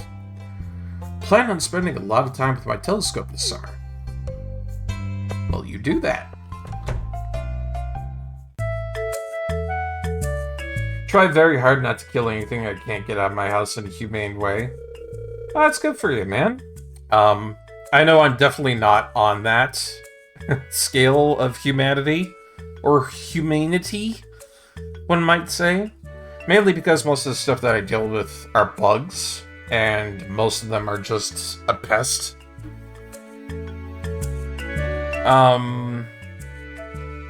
But yeah, everything I deal with is bugs and such. And then there was that one time I killed off a yellow jacket queen, so when it comes to that, there's incentive not to be nice.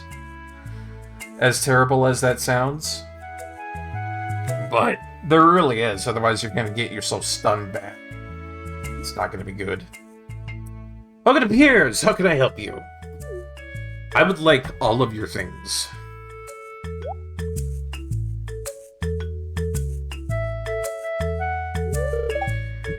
Hell.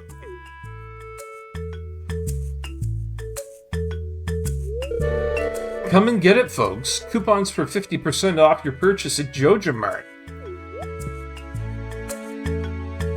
I don't know why Pierre just doesn't kick Morris out right now and here. Because he shouldn't be able to do this in his shop. Well, any takers? And of course, everybody goes for it. Massive betrayal. Coworkers gave me a relentless array of jokes because I spent every free moment for 45 minutes once at work trying to get a moth out of the factory I was working at. I mean, you're justified in that. Moths are okay, but they tend to ruin a lot of shit. They're bad for clothing, they're bad for crops, they're bad for a lot of things, to be honest. But I can't match those prices. I'd be selling at a loss. Must be difficult for you to lose your loyal customers like that. But can you blame them? Joja Corporation is clearly the superior choice. Neener, neener, neener, neener. Soon the whole town will realize that, and soon you'll be in a shallow grave because I, Morris, am evil. He's even got the little evil cape to prove it.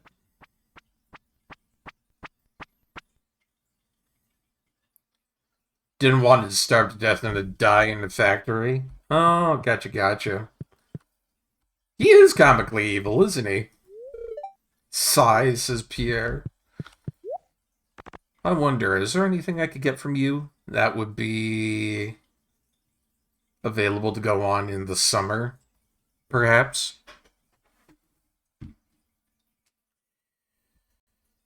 Takes 10 days to mature and continues to produce. That's my white alpine strawberry seeds. Let's see. Spring or fall takes 7 days to mature. I'm wondering if we have something that can, like, branch out into some of the other seasons. Plant these in spring or summer. I could have beast seeds. I could make meat plants. Excuse me. Oh, man. Would I really want to do that? Do I really want to see what terrifying things would happen if I planted seeds that would make meat? I guess in a way you could consider this to be vegan. Nah, think about it. Nah, I'm gonna stay away from those. Ooh, I could do these. Roses are pretty good for that. Plant in spring, summer, or fall, takes 12 days to produce a famously beautiful flower and keeps producing after the first harvest and grows on a trellis. I could do it. It does take a long time for me to actually have a rose produced. No. Worth a shot. Horrifying, but worth a shot. You know, you're not wrong about that. Oh, he's selling spices here now, too. I'm sorry, a jerky tree? I could have a beef jerky tree? Here, what the hell are you selling these days? Only bears fruit in the winter. That's a new one. Ume tree bears fruit in the summer. Oh, man, oh man, oh man, oh man, oh man. I do want a lemon and a lime sapling, but, you know, these are just not viable. They're only bearing fruit in the spring. Wouldn't be good.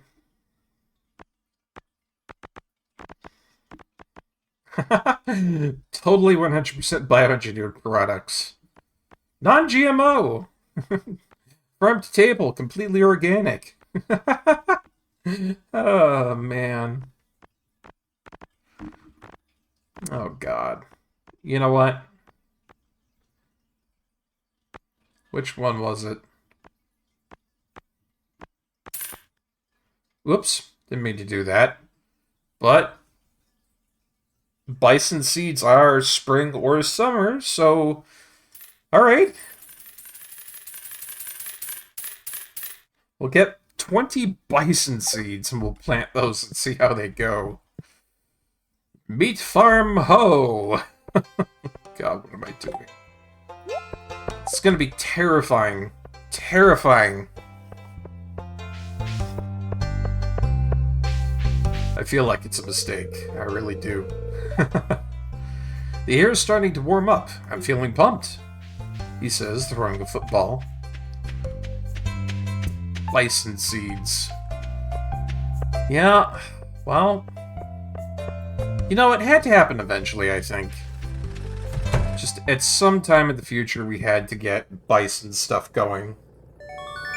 I do like meat. I'm a bit of a meatitarian when it comes to food. And there we are, first upgrade. Copper pickaxe.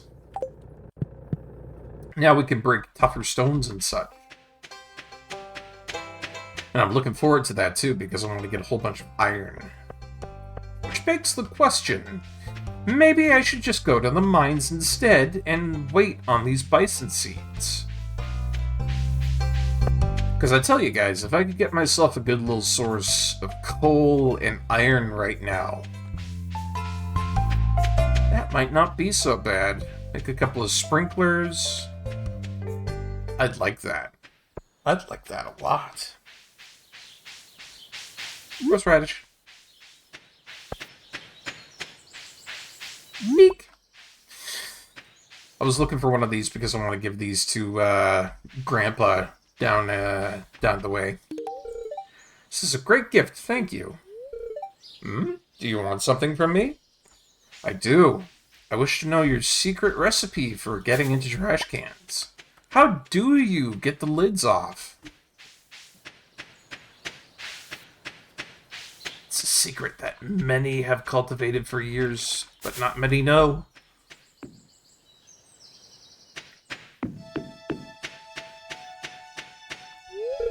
Locked. Wait a minute. That's not true, that's a lie. It's not locked. And you know what? Oh, it's hard to resist, guys. It's hard to resist, but... well... shiggity shiggity shoot. I think I'm gonna have to buy myself a new weapon.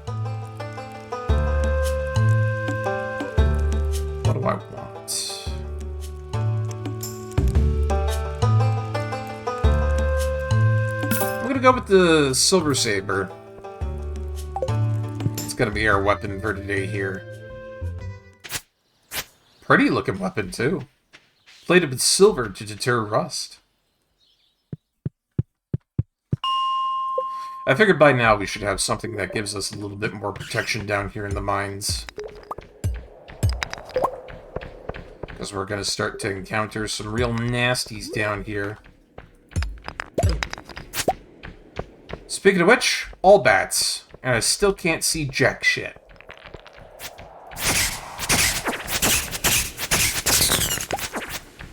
Is it my fault that I don't have any torches here? Yes. Absolutely.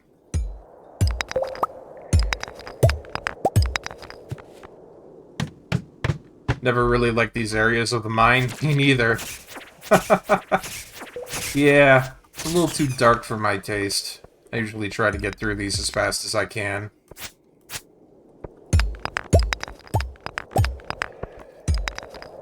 Oh, but it's so satisfying to be able to break these rocks in one hit instead of two.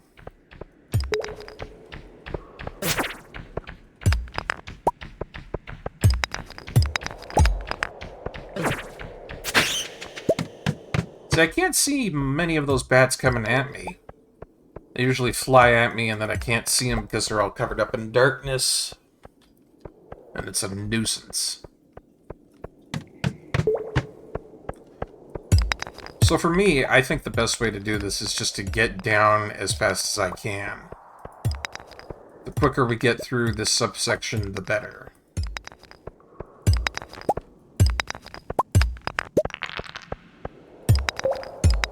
Speaking of... So yeah, it's kind of like speedrunning mode right now. I just gotta go fast, fast, fast. I must become speed like Sonic. Yeah, it's kind of funny that in video games, Sonic the Hedgehog has kind of become the most ubiquitous thing to kind of identify with the subject of speed. And yet, at the same time, if we remember correctly, Sonic the Hedgehog, the very first game and the second game that were out in the series, and kind of the third as well, all of those games were very much based in platforming. Thank you very much. You know, they were kind of fast, but blast processing was a lie. Sega lied to you. No such thing as blast processing. The only thing that was really happening is you just going semi-fast and then getting cajoled to a whole bunch of platformer stuff. Ooh, rare drop. We got ourselves some sneakers. They're not as good as the leather boots, but I could sell them. Yeah, boy.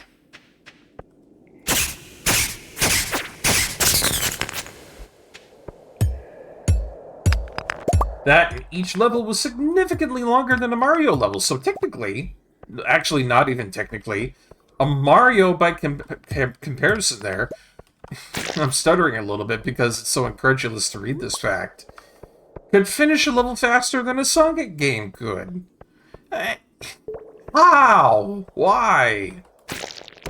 Just because of the fact that Sonic is supposed to be speed. I mean, that's what Sega advertised Sonic as.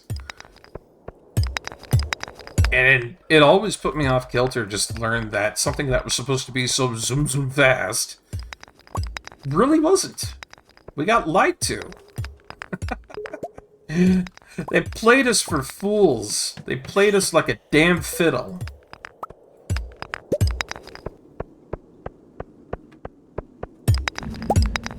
Uh-oh. Oh, Stardew, we're in it now. If I don't find myself a ladder down, I'm gonna be defending myself left, right, and center. Ooh, I could use a little bit of energy here. I won't want to pass out. That would be very bad.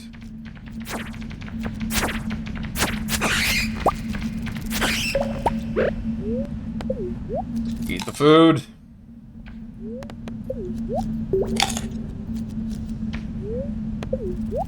those alpine strawberries weren't so gosh darn sellable, I would have kept a whole bunch of them just to have for energy refills. Yeah, thank God for instantaneous metabolism. We're like Piccolo on the level of digesting things. Ah, thank God we're through that. And our reward is the absolutely piss-poor slingshot.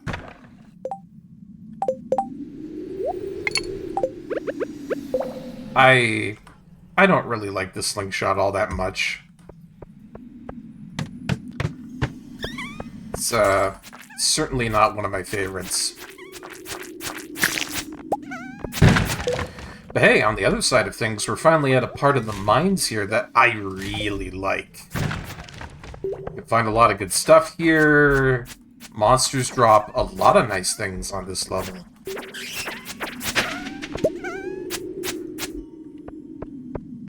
It's just a good area overall, you know?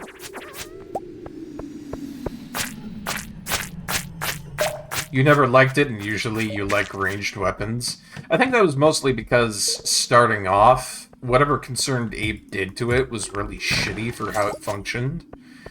Because you kind of had to, like, pull it back and then aim in a direction, which really sucked. But now he's kind of got it to a point where you just kind of have to, like, click and aim. Which is a lot nicer. Even so, I'm still not that much of a fan of it.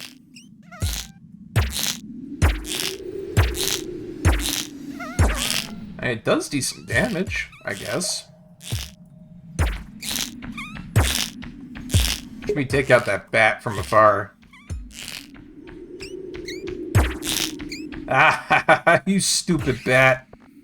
You had no chance. For I'm the Barkeepinator. You shall die to my blade and my rock. Oh, lucky us. Whole bunch of iron right here. This is exactly what we needed. You know, I was talking about the fact that we needed some sprinklers and whatnot to get, you know, that stuff going. Hell yeah. Got some iron ore, got some coal. We're feeling good. We're looking good. We've got sneakers. Life is nice. How could anybody be upset now?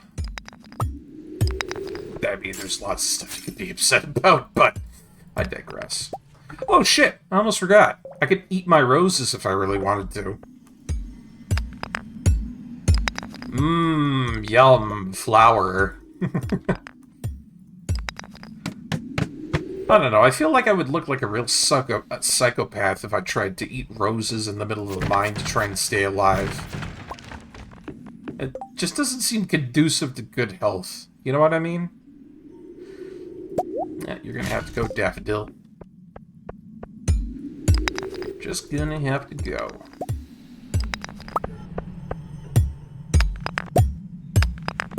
It's getting up there in time, so I might have to leave soon. Nobody around. If nobody is around, does anybody care? Does that also kind of pertain to the fact that there's the question of if nobody, you know, sees, if a tree falls in the forest and nobody is around to witness it, does it make a sound? Who knows, Hollow? Who knows? Even I, a modern-day scientist by all means, am baffled by that question. Oh, man. Could you imagine me, a scientist? I couldn't. As much as I'm very much interested in the fact that, you know, the building blocks of our universe are interesting to look at, the monotony in the field itself, from what I've heard, is far much enough for me to stay away from it. Oh my god, you're still working? Jeez. The answer is yes. It has to make a sound because of the breaking of the roots and the structural integrity of the tree. Science, you see? Let's put that stuff away for tonight. Sell off some of the stuff that we don't need.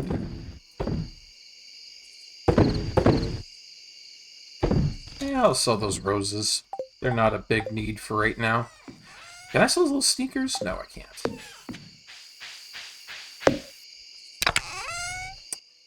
And we shall put all the things away and be happy, for they are sorted. Yes, yes, yes. It is good.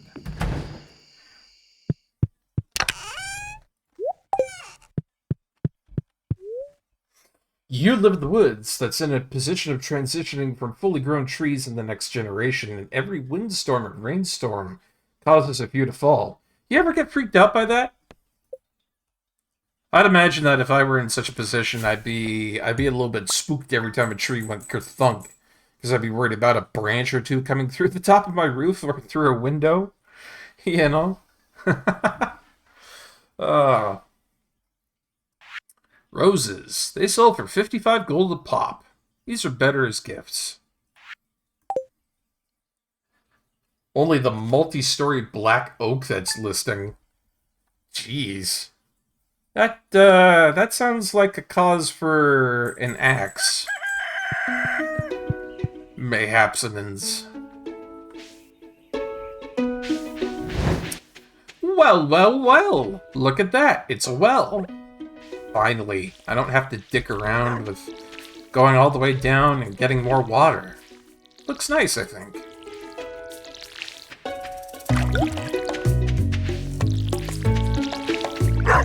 Father and you are praying that eventually falls into the creek or into the yard? Yeah.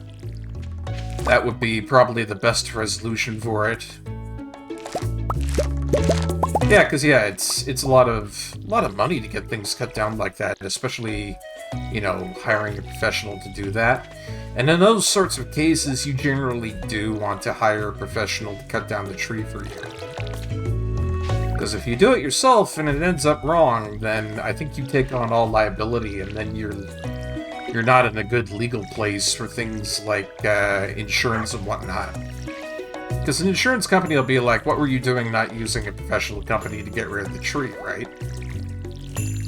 Or I would imagine that's the jackass route that they would go. Since insurance companies don't like paying insurance. Which I kind of feel is a bit of a weird thing.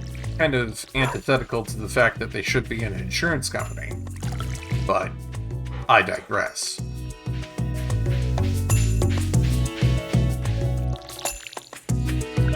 What's this we've got here? To the bottom! So far, there's no sign to the bottom. How far does it go? Our new quest is to reach the bottom of the mine. Maybe we'll do that today. Farmer Barkeep, I have a request for you. I need a fresh cauliflower for a recipe I want to make. Could you bring me one? Jody. Yes. We can definitely do that.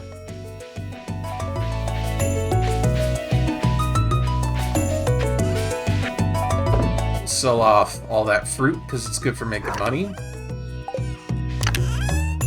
And those are iron bars and our copper bars. Let's make a couple of sprinklers. Doop doop doop. We'll make 3. It's a good amount to have for so far. Happy about that. And since we're going to have ourselves a nice, easy time with these plants and never having to worry about them when it comes to, you know, watering them and such, we'll just fill out this area up here. And then, let's see, get those crazy, crazy beef seeds out and going. Yup. Und von hier, von over there, and oh, von right there. Oh, it is beautiful.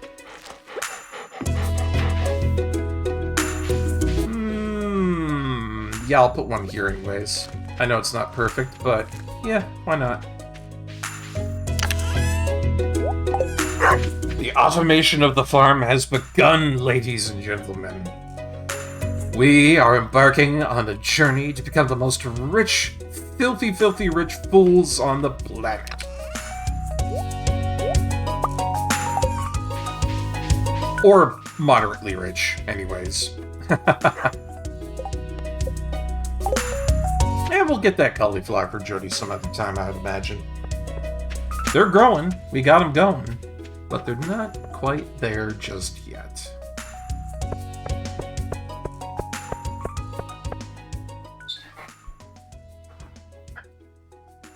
You know what I'm thinking we're going to do today?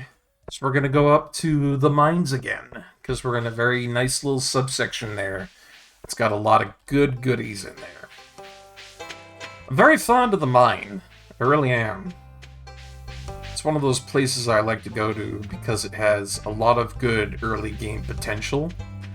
I don't know if Concerned Ape had that in mind when he designed the entire game, but it's definitely one of those things that has turned into a big money-making stratagem for me. Have a gift, Linus. Please don't destroy my tent. It's happened before. Aww. And you know, it's funny, come to think of it, because a lot of farming sims have mining as one of the best ways to make money. I remember Harvest Moon. A lot of the titles had mining for making good money.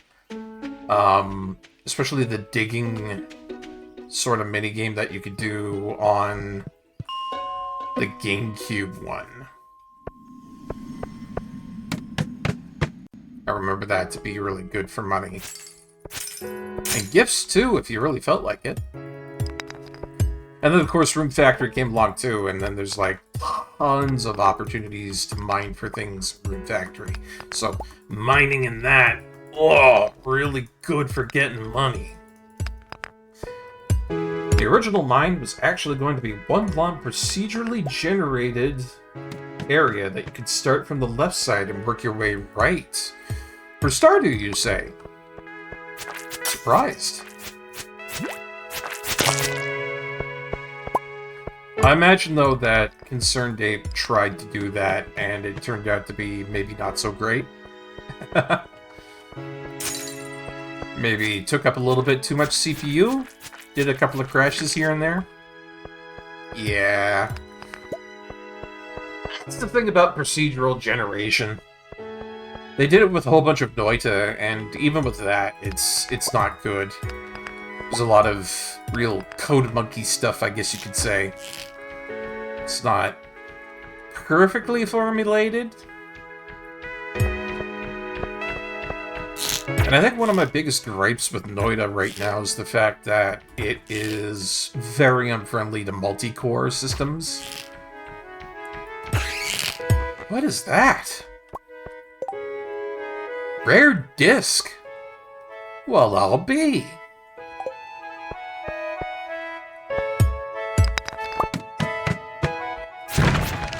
Boy, we've been getting all the luck during this run.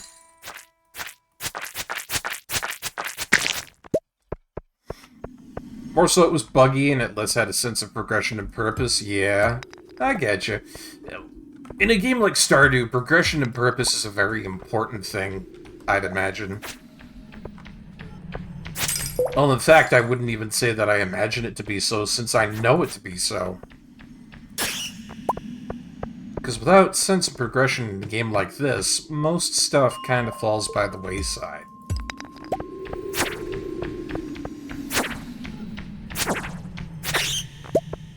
You want to be, you know, advancing crops, you want things to, you know, improve, you want better tools and stuff like that. That's what Harvest Moon in its essence kind of started out with, and that's why it was so famously successful.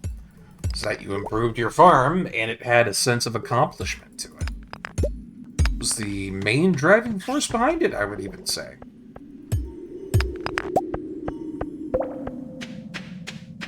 So yeah, I can definitely see where you're coming from on that one there. It's very much a correct statement, all things considered. Don't know why I'm going up here. There's a ladder right over here, and I should take it. Take it, Barkeep. Think it's a go.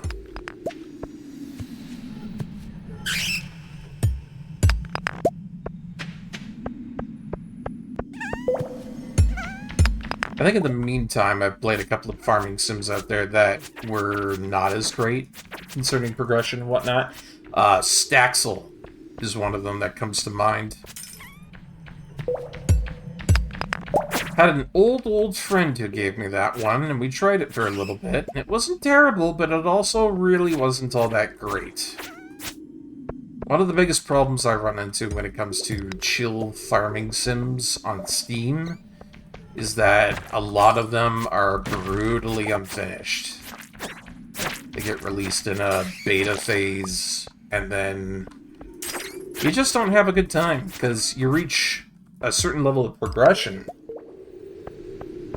and then there's nothing else. That's it. You're literally done. There's nothing else to do. And in most cases, especially like mine, you just put the game down and you never come back to it. And that is a killer for a game or a series or a franchise. Especially one rooted in farming sim stuff or, you know, chill building stuff. Mostly the relaxation sim game genre. If I really had to give it a name.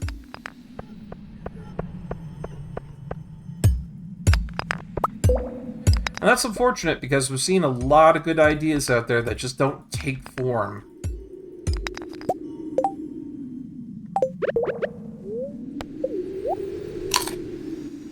And I think... I'm trying to think of one. In fact, I'm even going to show you guys this one because I think I got it here. Yeah, this one. This one here. I'll show you just quick. Forager was one of those ones where I thought it was kind of cool, and it had some decent combat, but then at the very end of it, its progression slowed down into such a massive slog that I have not played it in the longest time. You can see there, I played it for 31.4 hours. It was really good. I got like 75 achievements out of the whole thing, but I hit that end game and it just turned into a complete nothing burger. So, not that great. Oh, and it's funny that we should see this on the list as well. This was another one that I got from a friend called The Forest. And this one was a really funny experience because what I did is I installed it. I went into it thinking that was going to be really fun because it's a survival simulation with a whole bunch of crafting things in it and whatnot. I logged in, I pressed the button to join a server, and I was looking at the initial, you know, opening cutscene for it and everything, when a stoner, absolutely by any means, a stoner came on over the mic. And the first thing that came out of their lazy, uninhibited voice was, "Yo, who's this fucking noob in the server? Can we get this guy kicked?" And then 2 seconds later, I got kicked off of the server. Like, for my very first time trying to play this. And the caveat being is that multiplayer is essentially the only modus operandi of this game. So you can kind of see up here, action-adventure games, cooperative, indie games, multiplayer. This doesn't really have a single player. So my first experience for a game that's 5.54 gigabytes of space was to log in, have some guy complain that I logged into the game, and then get kicked from a server. I uninstalled it, and I never went back. Because fuck that.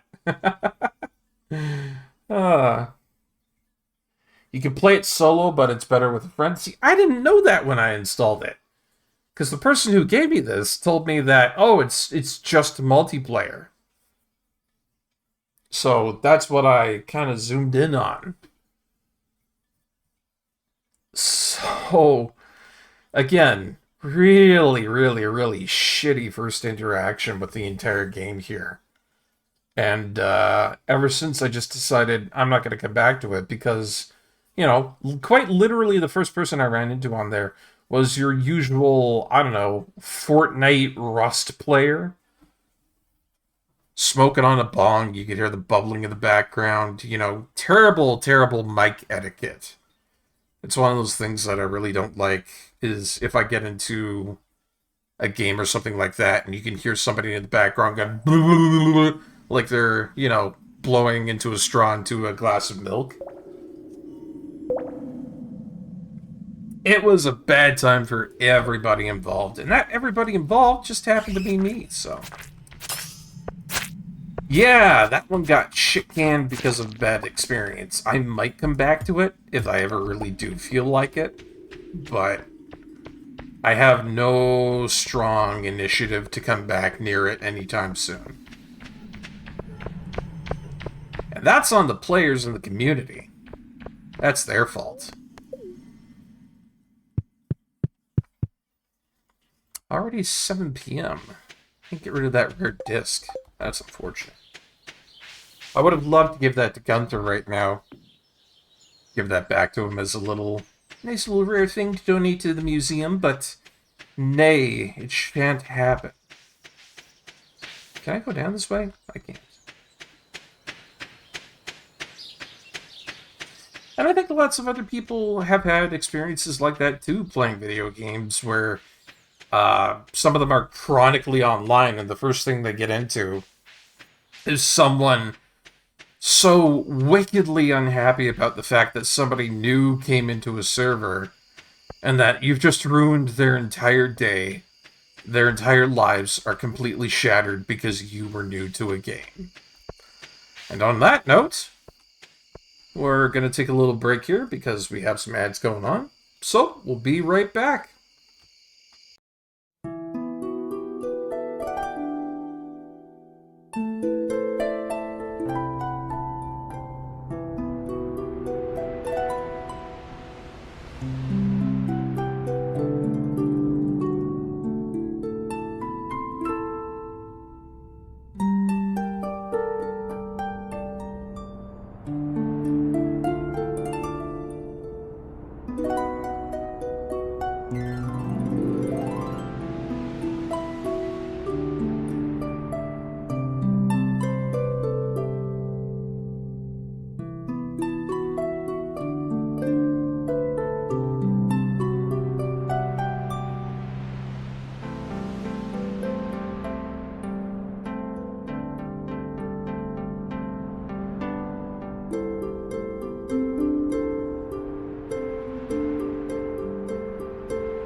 Hey everybody, welcome on back. Let me just catch up chat there and we'll get going on home to sleep and see the next day. Sea of Thieves, refuse to touch it. Yeah, I gotta be agreeing with you on that one there, Hollow. Every time I ever tried to play it to learn how to play it on my own, I get targeted by players with more time and more experience, and then it would not be a fun time. After 8 or 9 attempts, I gave up. If I hadn't spent more than a few hours with friends playing it, I'd return it. Hell, I'm still tempted to do so. Man, I think you should. This is one of those games out there that really takes advantage of not knowing how to play the game. I mean, I kind of get it. Yeah, pirates, but there should be something in place. You know? Morris, what the hell are you doing creeping around at midnight? Hello, working hard, are we? Yes, of course I am, too. Get out of my town, Morris. I don't like you. But yeah, Sea of Thieves, that's another one of those ones where I was like, do I wanna, do I not wanna?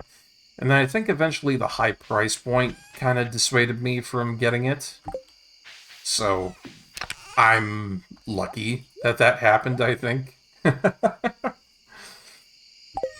have been a little bit bad had I not paid attention to that and gotten the game anyways. And it's Figo. Sleep time. Rather just have it be available in case my friends get back into it, as I wouldn't want to buy it again. Yeah, I guess so, right? I think that's fair enough. Level 4 mining. We're starting to get really good at that. We've got another proficiency to our pickaxe there. We now know how to transmute iron. We can now make a glowstone ring. Very cool. Tons of money from our farming proceeds, as usual. Very happy about that. And we finally reached day 20 of spring year 1. Hell yeah, guys. And it's my birthday today! Happy birthday! Happy birthday to me, happy birthday to me. I am a Barkeep, as you who can see. I don't know, I kind of ran out of the lyrics on the last one there. I was like,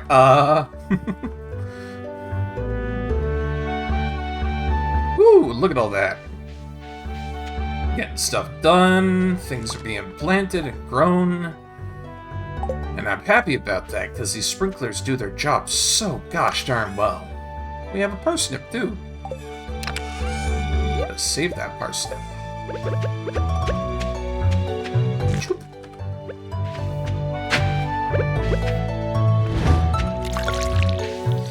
You know, it's kind of funny you mention it that way, Hollow.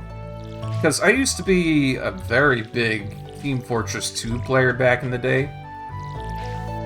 I have got way too many hours put into Team Fortress 2, if you ask me. And one of the main reasons I did that was because I had a lot of friends who used to play at that time. And I've still got it installed, but I just haven't picked it back up in a long time. Simply because of the fact that all my buddies just aren't playing it anymore. Kind of sad when that happens. It's kind of like Final Fantasy 14 with my FC, my free company.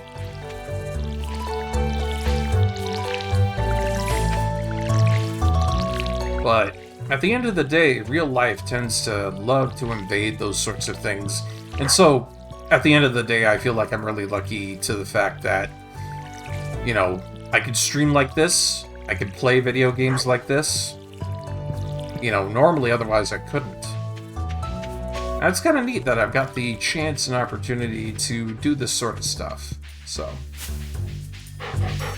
I tell ya, just like anybody out there who's ever done anything with streaming, if they could make it into a full-time job, they would. They would.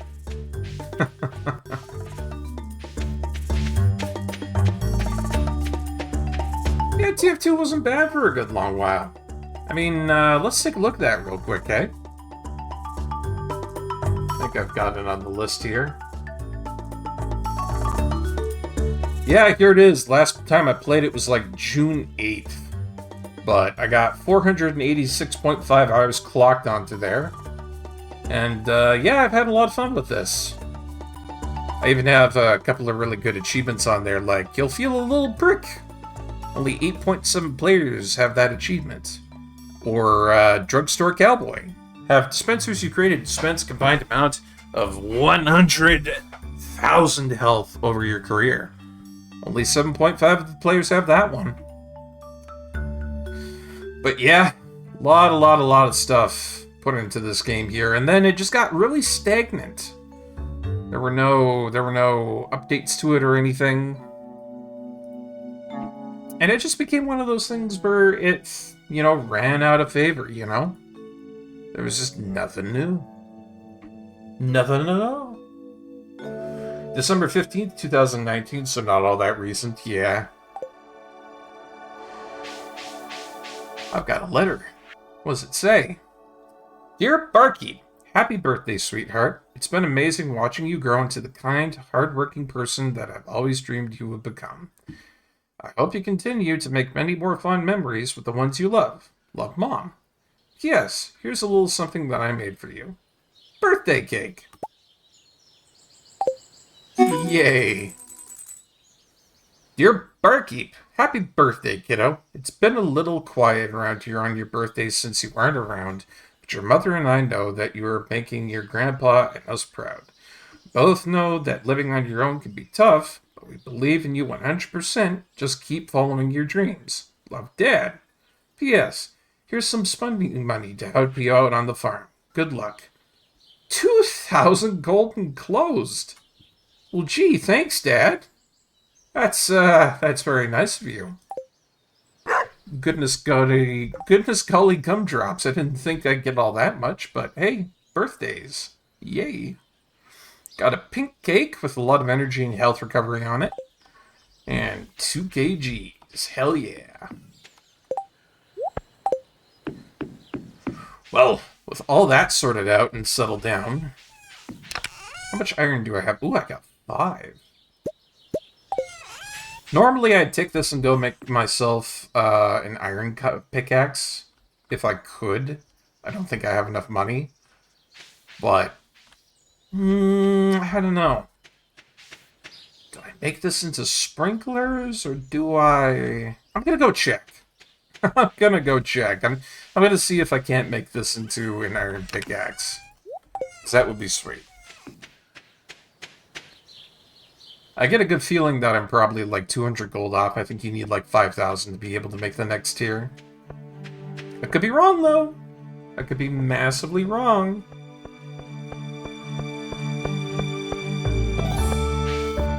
You never know. Trying to keep the art of fishing alive. I'll pay 100 gold to any fisherman who catch 2 chub. Good luck, Willie. 100 gold reward and you get to keep the fish. Nah, maybe later. Happy birthday, Barkeep. Hopefully this year you'll get some good presents. I did. Feeling an urge to go shopping. Ugh, wish there was a mall here. It's my in-game birthday, so everybody's wishing me happy birthday. Happy birthday, Barkeep. May you enjoy all of life's blessings this year. This is such a small town, you can't avoid meeting everyone. I wonder what it's like to live in the city. That's nice. I like that it adds a little personal touch to that. Oh, and the sister is here. She's selling a whole bunch of meat and whatnot. Dragon meat, bison meat. Look at all that. And of course the log beehive and the mead keg. I want to get these someday. I really do.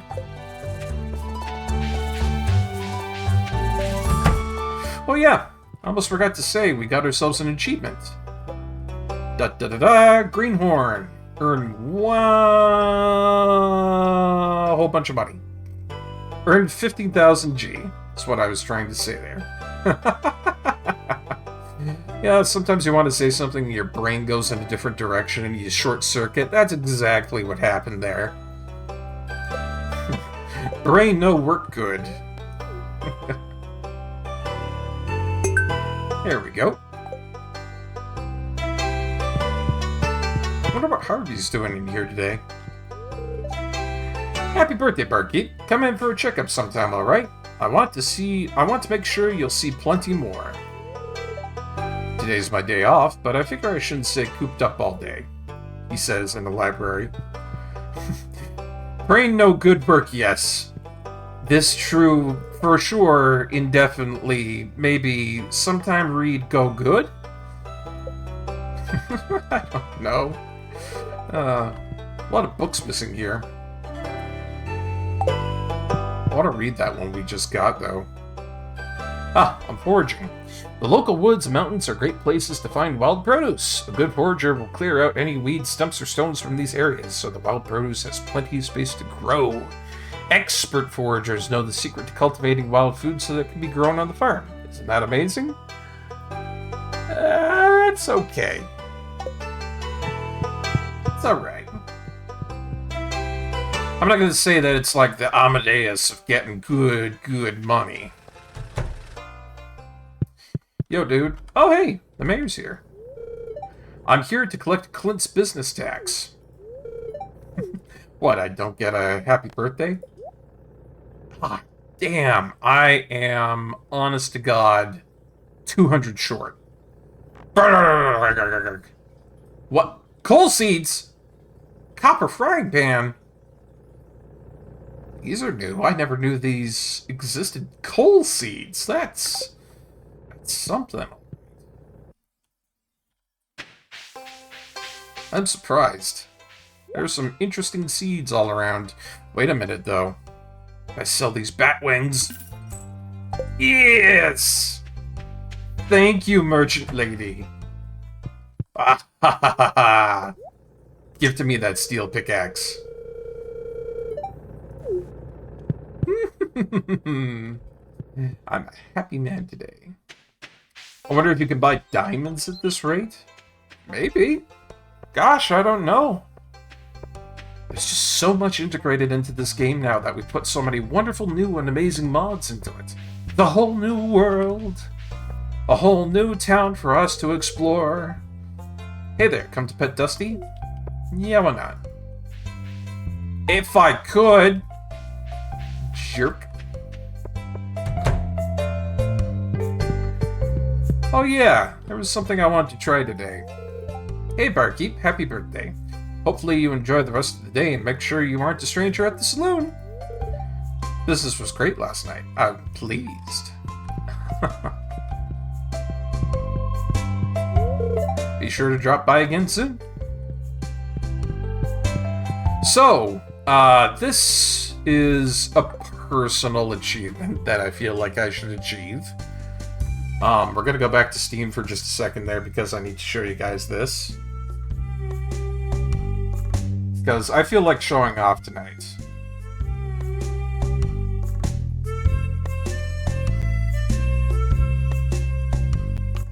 Open up my achievements. Yeah. Right there, folks. Vector's Challenge. Only 1.1% of players have that achievement. Me being one of them. That's beat Journey of the Prairie King without dying. That's right. Hardcore gamer right here. And in fact, you can consider me so good at, Journey of the Prairie King that I even went ahead and I wrote a guide that's very popular for it. I'm hoping I can find it up here. It should be around here. Most popular, I think, or top rated of all time. Let's see, top rated by all time. Should be around here.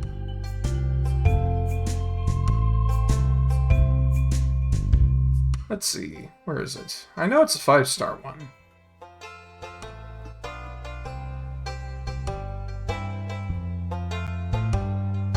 Might be a little bit down the list. Ah, there it is.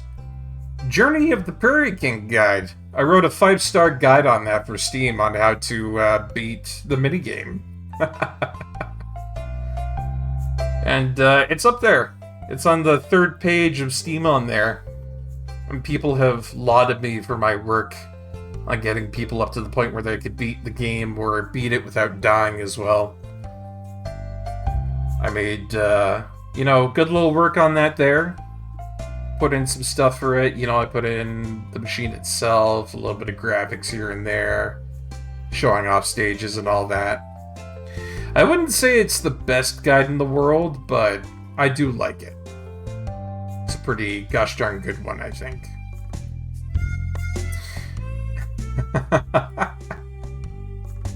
So yeah, just a fun little thing I wanted to show off.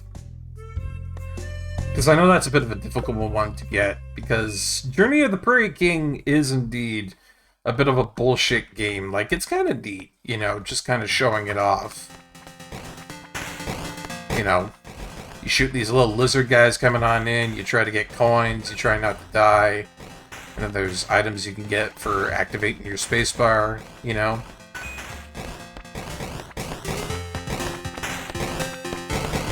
It's not too terribly a hard game, but you can go overwhelmed pretty fast, I guess you could say.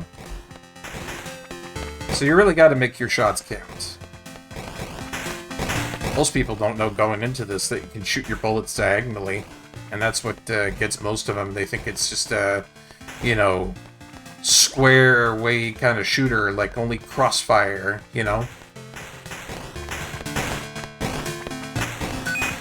So that's definitely one of my little tips, is that if you're ever looking for a good time to get into this, just know that you can do crossfire shooting. You can do diagonals.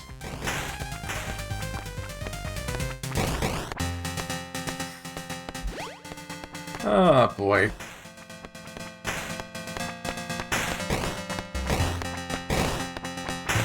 I mean, I could go through the entirety of this game played tonight, but I feel that wouldn't be conducive to a stream, to be honest. As much as I like doing the little shoot-'em-up subsection of it, it does take a lot of time for getting to...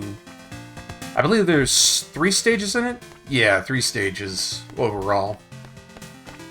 Yeah, it's quite the ordeal. So maybe sometime in the future when, somebody says, ooh, I'd really like to see you beat the game, then yeah, maybe in the future I'd do it. But at this point, I'm just kind of showing it off just a little bit. Maybe a redemption! Hey, now there's a good idea, Hollow. Hot damn. See, that's why I say I like having you around. You got those big brains on your shoulders, man.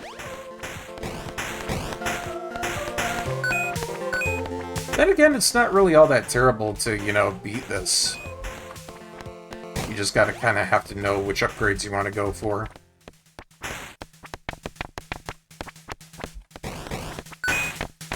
I like these little spiky dudes, too, because they provide a bit of cover.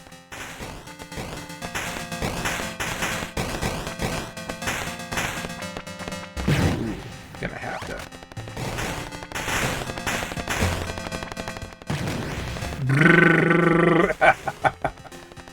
I love the fact that you can combine power-ups like this and just absolutely wipe out the entirety of an area.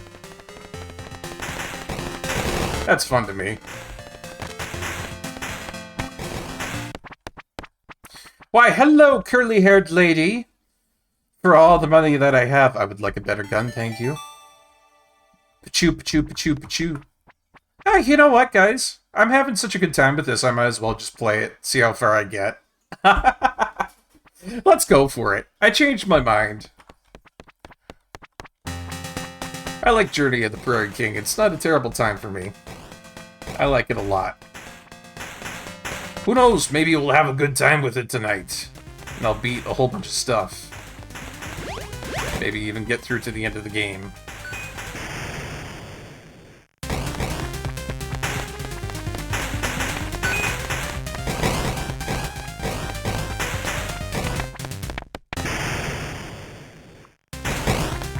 Kind of lucky I got like 3 of those in a row.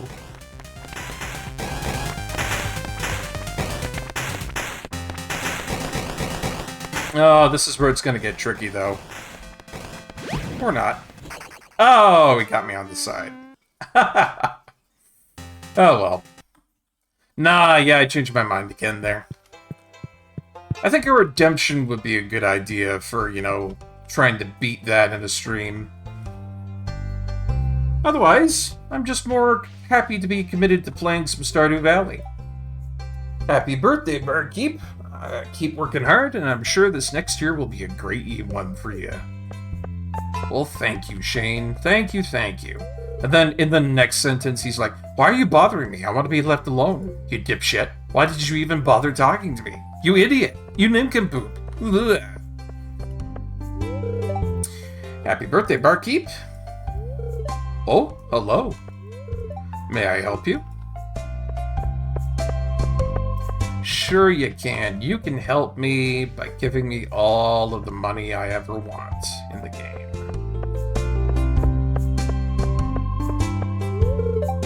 Happy birthday, Barkeep. Thank you for all that you've done for our community. I'm sure your parents must be proud of you.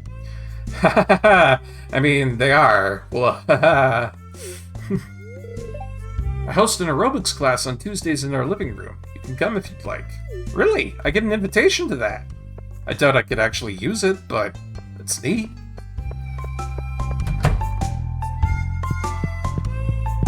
Oh, what I'd give for that backpack upgrade. It looks nice, but it's very expensive.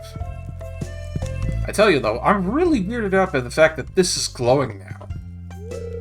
What do you think it could mean? Do I water it?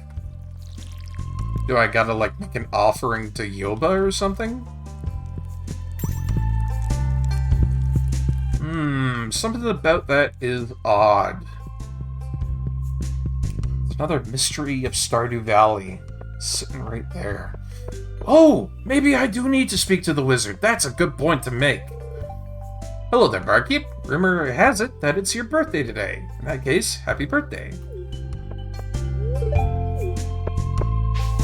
We should check that out. I'm gonna go talk to the wizard first and see if he knows anything about it. If that doesn't work, then maybe, yeah, an offering of some sort. Oh, there's an event here at Fairhaven Farm. What's up, Andy? Ah, it's the new farmer. How you doing on this fine sunny day? Caught me in the middle of tending to my crops, spreading some new Joja fertilizer on my crop field. I always use Joja fertilizer. Makes my crops stronger and healthier. Say, you're just starting out on Midnight Farm. Have something for you to help you out.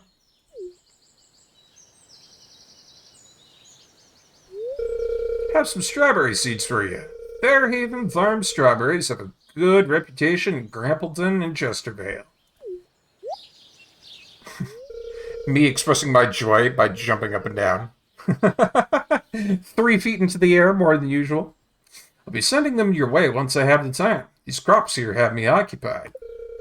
You have yourself a nice day, Barkeep. Go get some dirt on you. Do you know, I'm not unhappy about the fact that he's such a nice and pleasant person. That's really, really nice of him to send me some strawberry seeds, but at the same time, his commitment to Joja... a little unpopular, and that puts me in a bit of a rough spot. I like the guy, but I hate Joja. What am I to do here? It's, I'm thinking just a lot of coming out of my brain.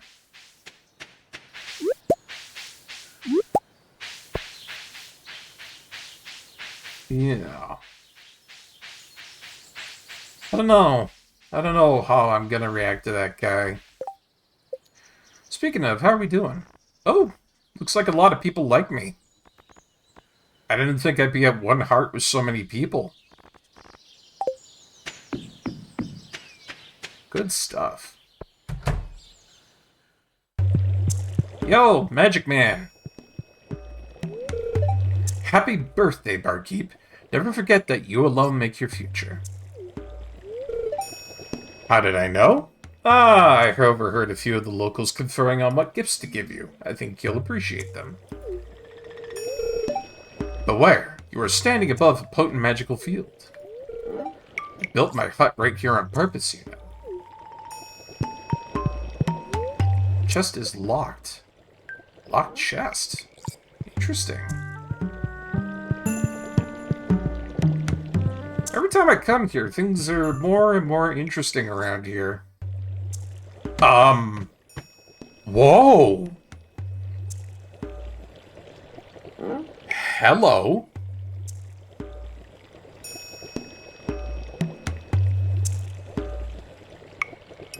What the heck is all this?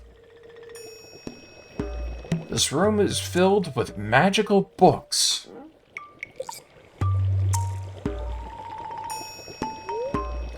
You grab a book and start reading the contents.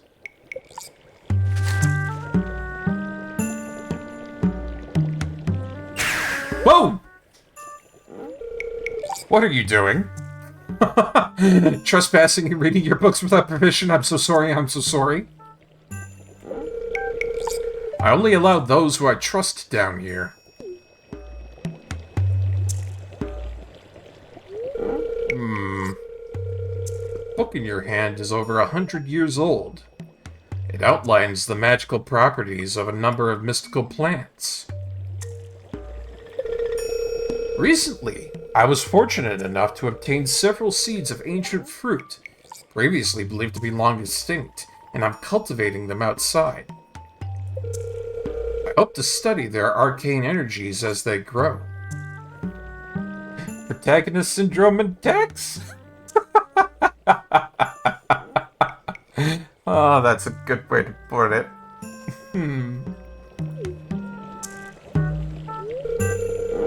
The world holds countless mysteries waiting to be discovered and studied. Our knowledge of some of these mysteries has been passed down among magic practitioners through these books for many generations. Visitors from the town here are rare, and not one of them has been drawn to my books, Barkeep. If you choose to pursue deeper arcane knowledge, I'll be delighted to assist. Yes, I would like the magic, please. Perhaps one day I'll teach you some light magic, such as changing your appearance. Glad to see the prospect excites you. You're a true seeker of knowledge. Considering your connection with the Junimos and the arcane potential, I grant you permission to enter my basement. I only ask you stay away from the Shrine of Illusions and the Warp Hall. Other than those restrictions, browse any books in my collection that interest you. Ha! Hooray! We didn't get turned into a nuke by the local wizard for angering him.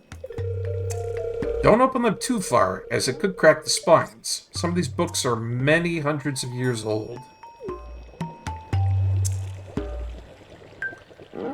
Interesting. We now have access to his basement. But apparently this warp hall down here, I can't go to this yet. Forbidden to do that.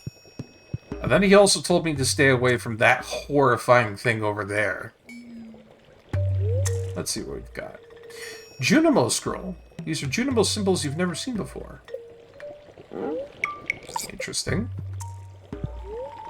Ferngill Republic Mage Manuscript.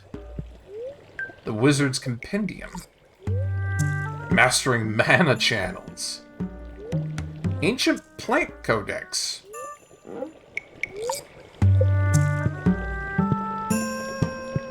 I wonder what I can find around here. Is there anything, like, of interest? Flamebound. Grimoire. Doom Shadow Nosferatu. These are some really dark, grim books. Lullaby of Whispers. Spectral Tome. Wind Tome.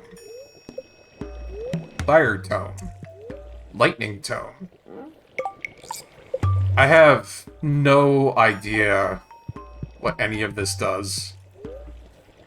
Castle Village Adventurer Roster. enchantments. Volume... What is that, 11? I'm bad with Roman numerals. I think that's 11, possibly.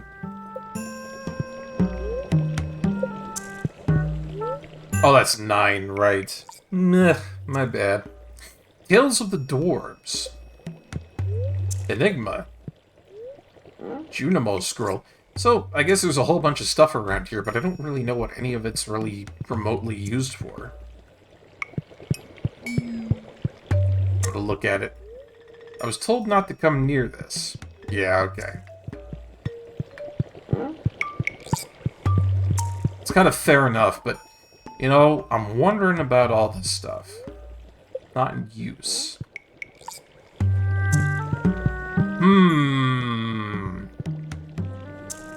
You got a pretty mighty mysterious basement, Mr. Wizard. Static. Arcane Codex. Any books in my library strike your fancy? Ah, yes. I may teach you how to change your appearance through the Shrine of Illusions. It requires very little magic. You'll need to prove your trust first. Fair enough. I don't know if that had anything to do with the fact that the Yoba Shrine was glowing like crazy.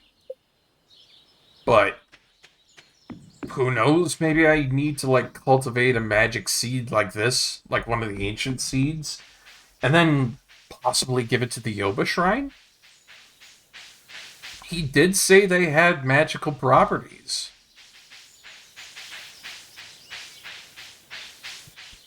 I don't know, that one's really got me scratching my chin on that.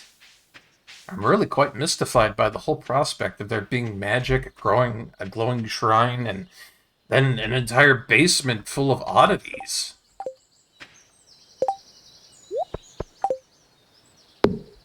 Who's to say what could happen in the future with all that? Just thinking of it.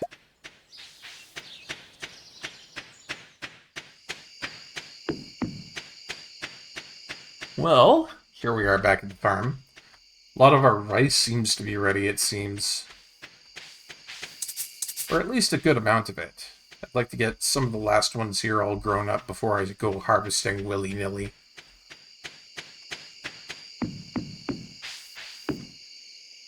There's our dog sleeping. And it's somehow teleported into here. Scary. Our dog knows magic and we don't. Great.